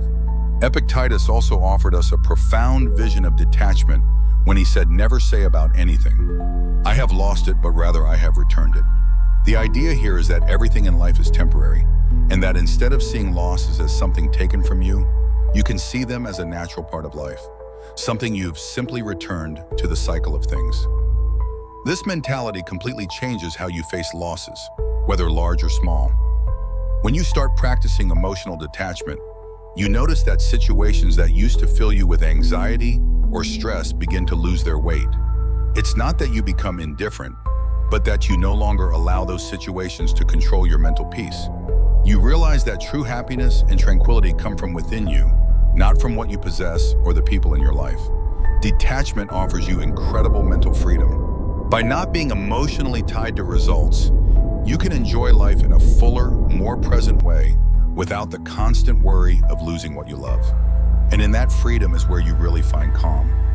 One of the most powerful practices the Stoics teach us is daily self-reflection. Marcus Aurelius in his meditations used to write about his thoughts, his actions, and how he had faced the day's difficulties. It wasn't just a habit, it was a tool for constant improvement. He said, at the end of the day, take stock of yourself and examine your actions. What have I done wrong? What have I done well? What can I improve? This habit of daily reflection is one of the best ways to calm your mind and direct it toward continuous growth. Why is it so important? Because our mind is often full of noise, not just from what happens around us, but also from our own lack of internal clarity. We go through life on autopilot, repeating the same mistakes, reacting in the same ways, and often without stopping to think why. Daily reflection gives us the opportunity to pause, observe our behavior, and take control of our thoughts and actions. Imagine at the end of each day before sleeping, taking a few minutes to reflect on what you did. It's not about judging yourself or being hard on yourself, but about looking at yourself with curiosity and honesty. How did you handle difficult situations? Were there moments when you lost your calm? Did you make decisions you feel proud of? This simple act of reviewing your day helps you understand yourself better and identify patterns in your behavior that might be causing stress or mental agitation. Seneca also spoke about this habit of daily reflection. He said, at the end of the day, be a judge of yourself. Write it all down. Examine your words and your thoughts, for each day is an entire life. By doing this type of self-evaluation, you become more aware of yourself and more capable of adjusting your approach when things don't go as expected. Moreover, this reflection doesn't just help you identify your mistakes, but also celebrate your small achievements. We live in a world that moves so fast that we often don't notice the good things we do. Reflecting allows you to recognize those moments when you maintained calm, made a good decision, or acted with wisdom. These small recognitions are fundamental for reinforcing your mental tranquility and building a stronger, more balanced mind. The idea is simple.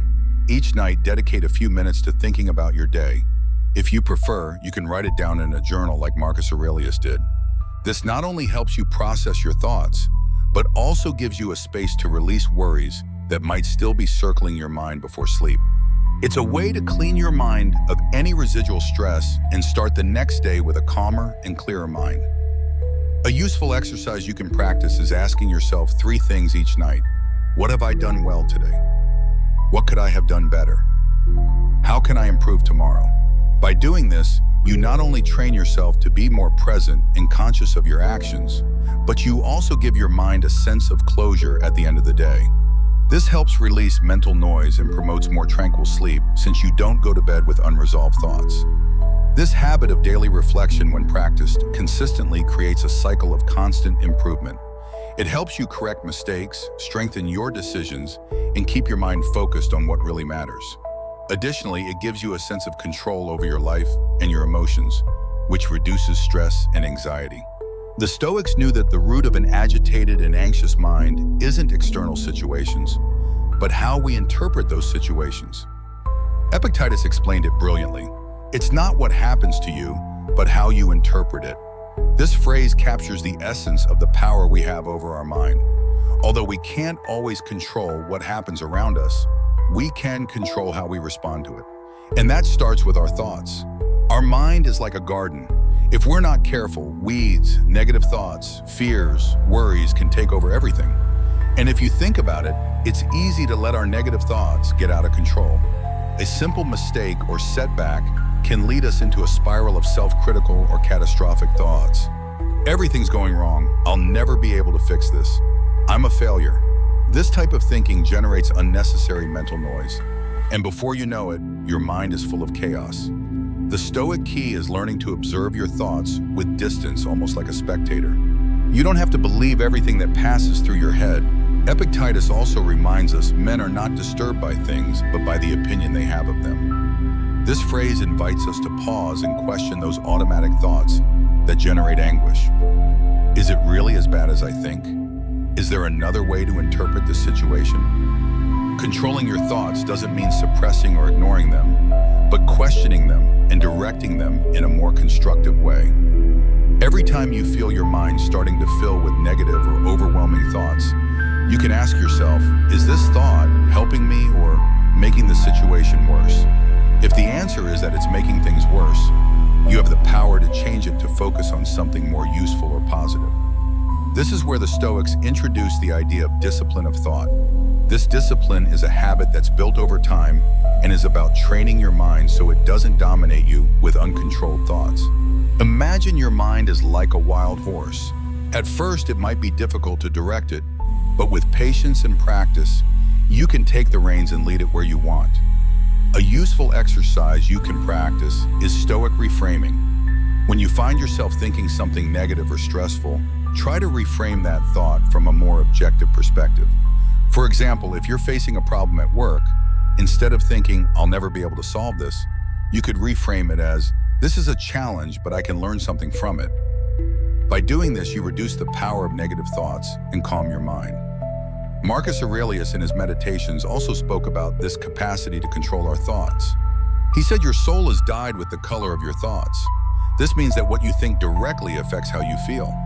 If you fill your mind with dark or negative thoughts, your life will feel that way. But if you learn to guide your thoughts towards something more constructive, more rational, your mind will start to find peace. By controlling your thoughts, you not only reduce mental noise, but also become more aware of yourself. You realize that you have the power to choose how to react to any situation, and that realization is liberating. You can't always change what happens, but you can change the narrative your mind creates about it. One of the most effective ways to calm the mind is learning to pause. In modern society, we're constantly bombarded by stimuli, messages, emails, social media, tasks that seem never-ending.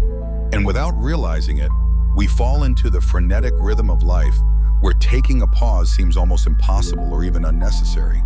But the Stoics teach us something valuable. Pauses aren't a luxury. They're a necessity for maintaining a tranquil and focused mind. Marcus Aurelius spoke about the importance of taking moments for oneself in the midst of chaos, saying, people seek retreats into the countryside, at the beach, or in the mountains, but where they should retreat most is within themselves. This phrase is an invitation to find moments of pause, of introspection in the midst of our daily lives.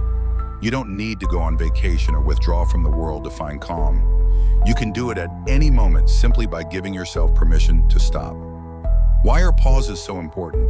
Because when we keep going without stopping, our mind becomes saturated. We become less productive, more irritable, and our thinking becomes more chaotic. Pauses, even brief ones, allow your mind to breathe. It's like giving your brain a respite, an opportunity to recharge and reorganize. One of the Stoic techniques you can apply is the conscious pause. Every so often during the day, stop for a few minutes, close your eyes, breathe deeply, and simply sit in silence. You don't have to do anything complicated, just be present with yourself. This pause can last only a couple of minutes, but the effect it has on your mind is incredible. It's like giving your brain a reset button, calming all the noise, and returning you to the present moment. Additionally, making intentional pauses also helps you be more conscious of your actions. Instead of automatically reacting to the situations you face, you can take a moment to consider your response. As Epictetus said, when you face any difficulty, pause before acting and reflect. This small pause before reacting not only helps calm your mind, but also allows you to act more reflectively and less impulsively. A practical example of this could be when you face a stressful situation at work. Maybe you're dealing with a large amount of tasks or a difficult conversation with a colleague. Instead of letting stress control you, make an intentional pause. Stop, breathe deeply, and give yourself a moment to center yourself. Instead of letting your emotions drag you along, you take control of your response. Pauses also allow you to reconnect with yourself during the day. Often we get lost in external expectations and demands and forget what we really need. These pauses allow you to check how you feel, how your body is, and what your mind needs. It's an act of self-care that, although simple, has a great impact on your overall well-being. The beautiful thing about intentional pauses is that they can be incorporated anywhere and at any time. You can pause while walking to work, while waiting in line, or even while sitting at your desk. These moments of conscious stopping become oases of calm in the middle of a busy day, helping you maintain mental clarity and emotional balance. Gratitude is a tremendously powerful tool for calming the mind and is often underestimated. The Stoics understood that gratitude isn't just an act of courtesy, but a mental habit that can completely transform the way you perceive your life. Seneca expressed it in a very simple but profound way. It is not the person who has little, but the person who always wants more, who is poor.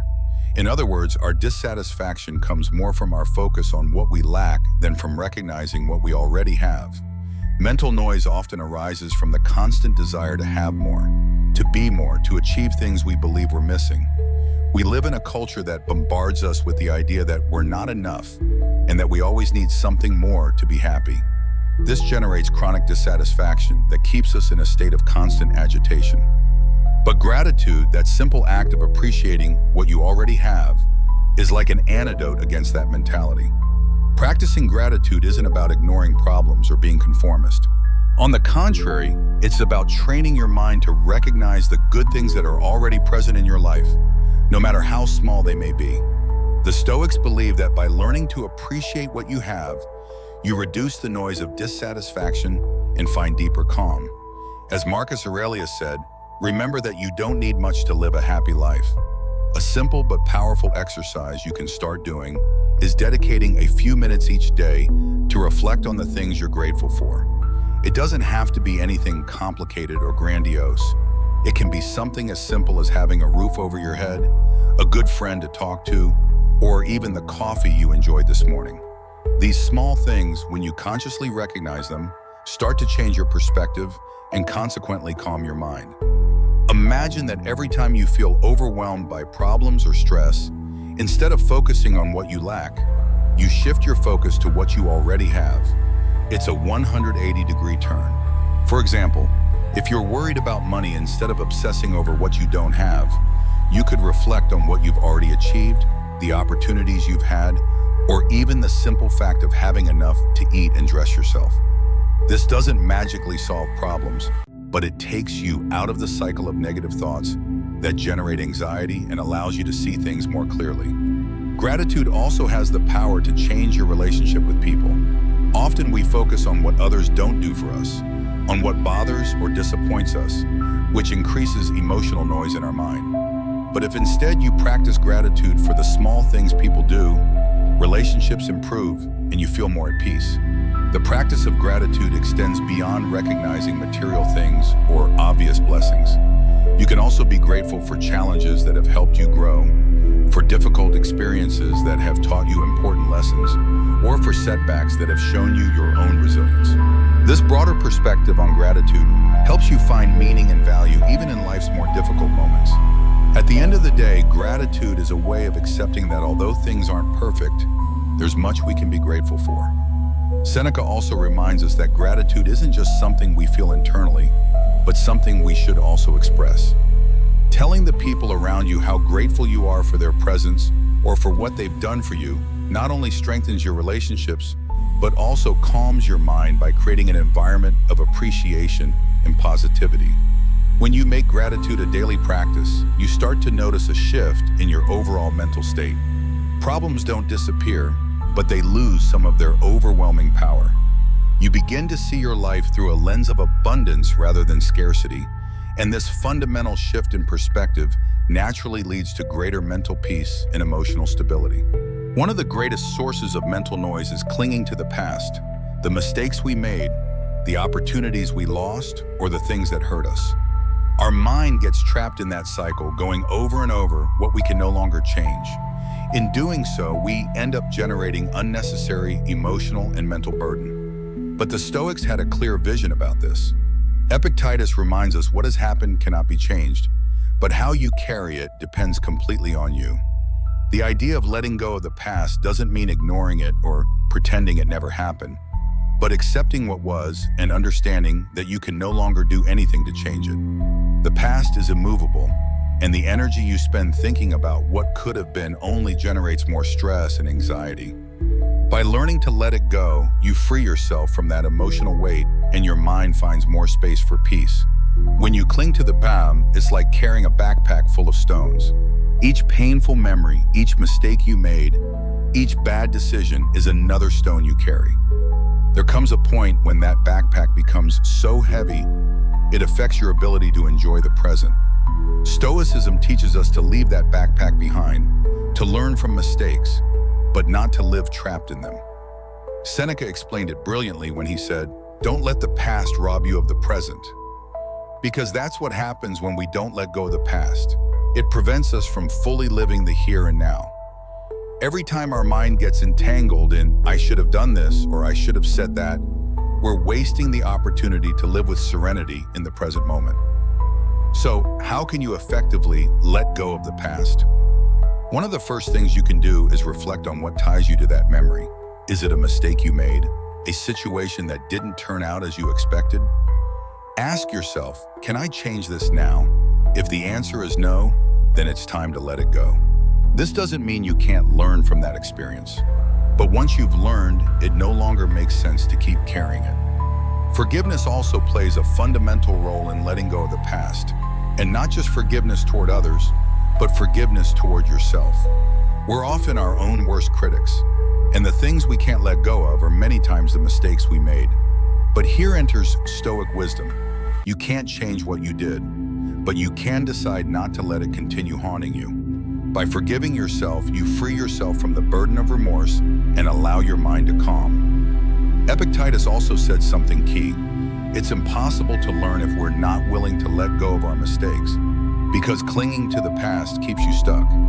If you keep living in what you did wrong, you'll never be able to move forward to what you could do right now. Learning comes from recognition and acceptance of our failures, not from obsession with them. A useful exercise to help you let go of the past is visualization. Imagine those painful memories or those mistakes are like balloons you're holding in your hands. Visualize how little by little you release them and watch them drift away until they disappear in the distance. It's not about making them completely disappear from your memory, but about stopping clinging to them so tightly. This simple mental act can help you feel lighter and release the emotional charge those memories generate. The process of letting go is ongoing and requires patience with yourself. Some memories or regrets might surface repeatedly, and that's normal. The key is to practice the same response each time. Acknowledge the memory, accept that it's part of your past. Extract any lesson it might offer, and then consciously choose to release it. Remember that holding on to the past not only affects your mental peace, but also your ability to make good decisions in the present. When your mind is clouded by old resentments, regrets, or disappointments, you can't see current opportunities clearly or respond to present challenges with your full capacity. As we reach the end of this exploration of Stoic strategies for calming the mind, it becomes clear that each of these practices works together to create a comprehensive approach to mental peace. These aren't isolated techniques, but interconnected principles that support and strengthen each other when practiced consistently. The beauty of these Stoic approaches lies in their practical applicability to modern life. While the world has changed dramatically since Marcus Aurelius, Seneca, and Epictetus walked the earth, the fundamental challenges of human consciousness remain remarkably similar. We still struggle with anxiety about the future, regret about the past, attachment to outcomes beyond our control, and the constant chatter of an undisciplined mind. What makes these practices particularly powerful is their focus on what you can actually control. Rather than trying to change external circumstances or other people, Stoicism directs your attention to the one domain where you have real power: your own thoughts, reactions, and choices. This shift from external to internal focus is perhaps the most liberating aspect of Stoic philosophy. When you practice radical acceptance, you're not giving up your agency. You're redirecting it toward more effective channels. When you focus on the present moment, you're not ignoring the future. You're ensuring that your actions in the now are conscious and intentional. When you practice emotional detachment, you're not becoming cold. You're freeing yourself to love more fully without the fear of loss dominating your experience. The daily reflection practice ties all these elements together, creating a feedback loop of continuous improvement and self-awareness. By regularly examining your thoughts, reactions, and behaviors, you become more skilled at applying these principles when you need them most in the heat of challenging moments. Taking control of your thoughts is perhaps the most fundamental skill, as it underlies all the others.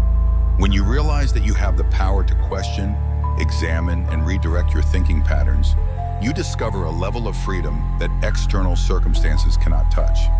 This isn't about positive thinking or denial. It's about rational evaluation and conscious choice in how you interpret and respond to your experiences. The practice of intentional pausing creates space for all these other skills to operate in the gap between stimulus and response. In those moments of conscious pause, you can choose which Stoic principle to apply, which perspective to take, which response to offer. Without these pauses, you remain reactive at the mercy of immediate emotions and impulses.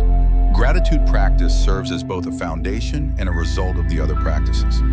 When you regularly acknowledge what's good in your life, you create a positive baseline that makes acceptance easier, detachment more natural, and present moment awareness more pleasant. At the same time, the other practices help you notice and appreciate things you might otherwise take for granted. Finally, letting go of the past completes the circle by freeing up mental and emotional energy that can be redirected toward these positive practices. When you are not carrying the weight of old resentments, regrets, and disappointments, you have more capacity for presence, acceptance, and conscious choice. The integration of these practices creates what the Stoics called ataraxia, a state of serene calmness and untroubled tranquility.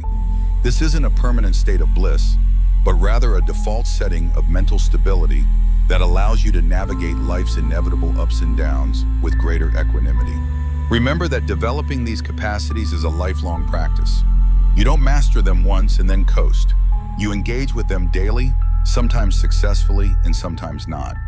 The goal isn't perfection, but progress, not the elimination of all mental disturbance, but the development of tools to handle disturbance when it arises.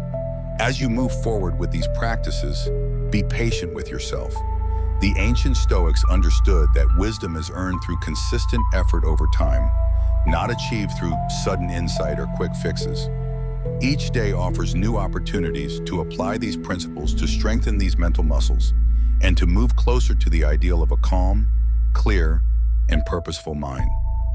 The modern world will continue to present challenges to your mental peace. That's guaranteed. But with these time-tested Stoic strategies, you have a toolkit for maintaining your equilibrium regardless of what external circumstances might arise. The noise of the world doesn't have to become the noise of your mind. You have the power to choose calm, and these practices show you how to exercise that power effectively. In the end, the journey toward mental calm isn't about reaching a destination, but about how you travel. With these Stoic principles as your guide, that journey becomes not just more manageable, but more meaningful, more intentional, and more aligned with your deepest values and aspirations.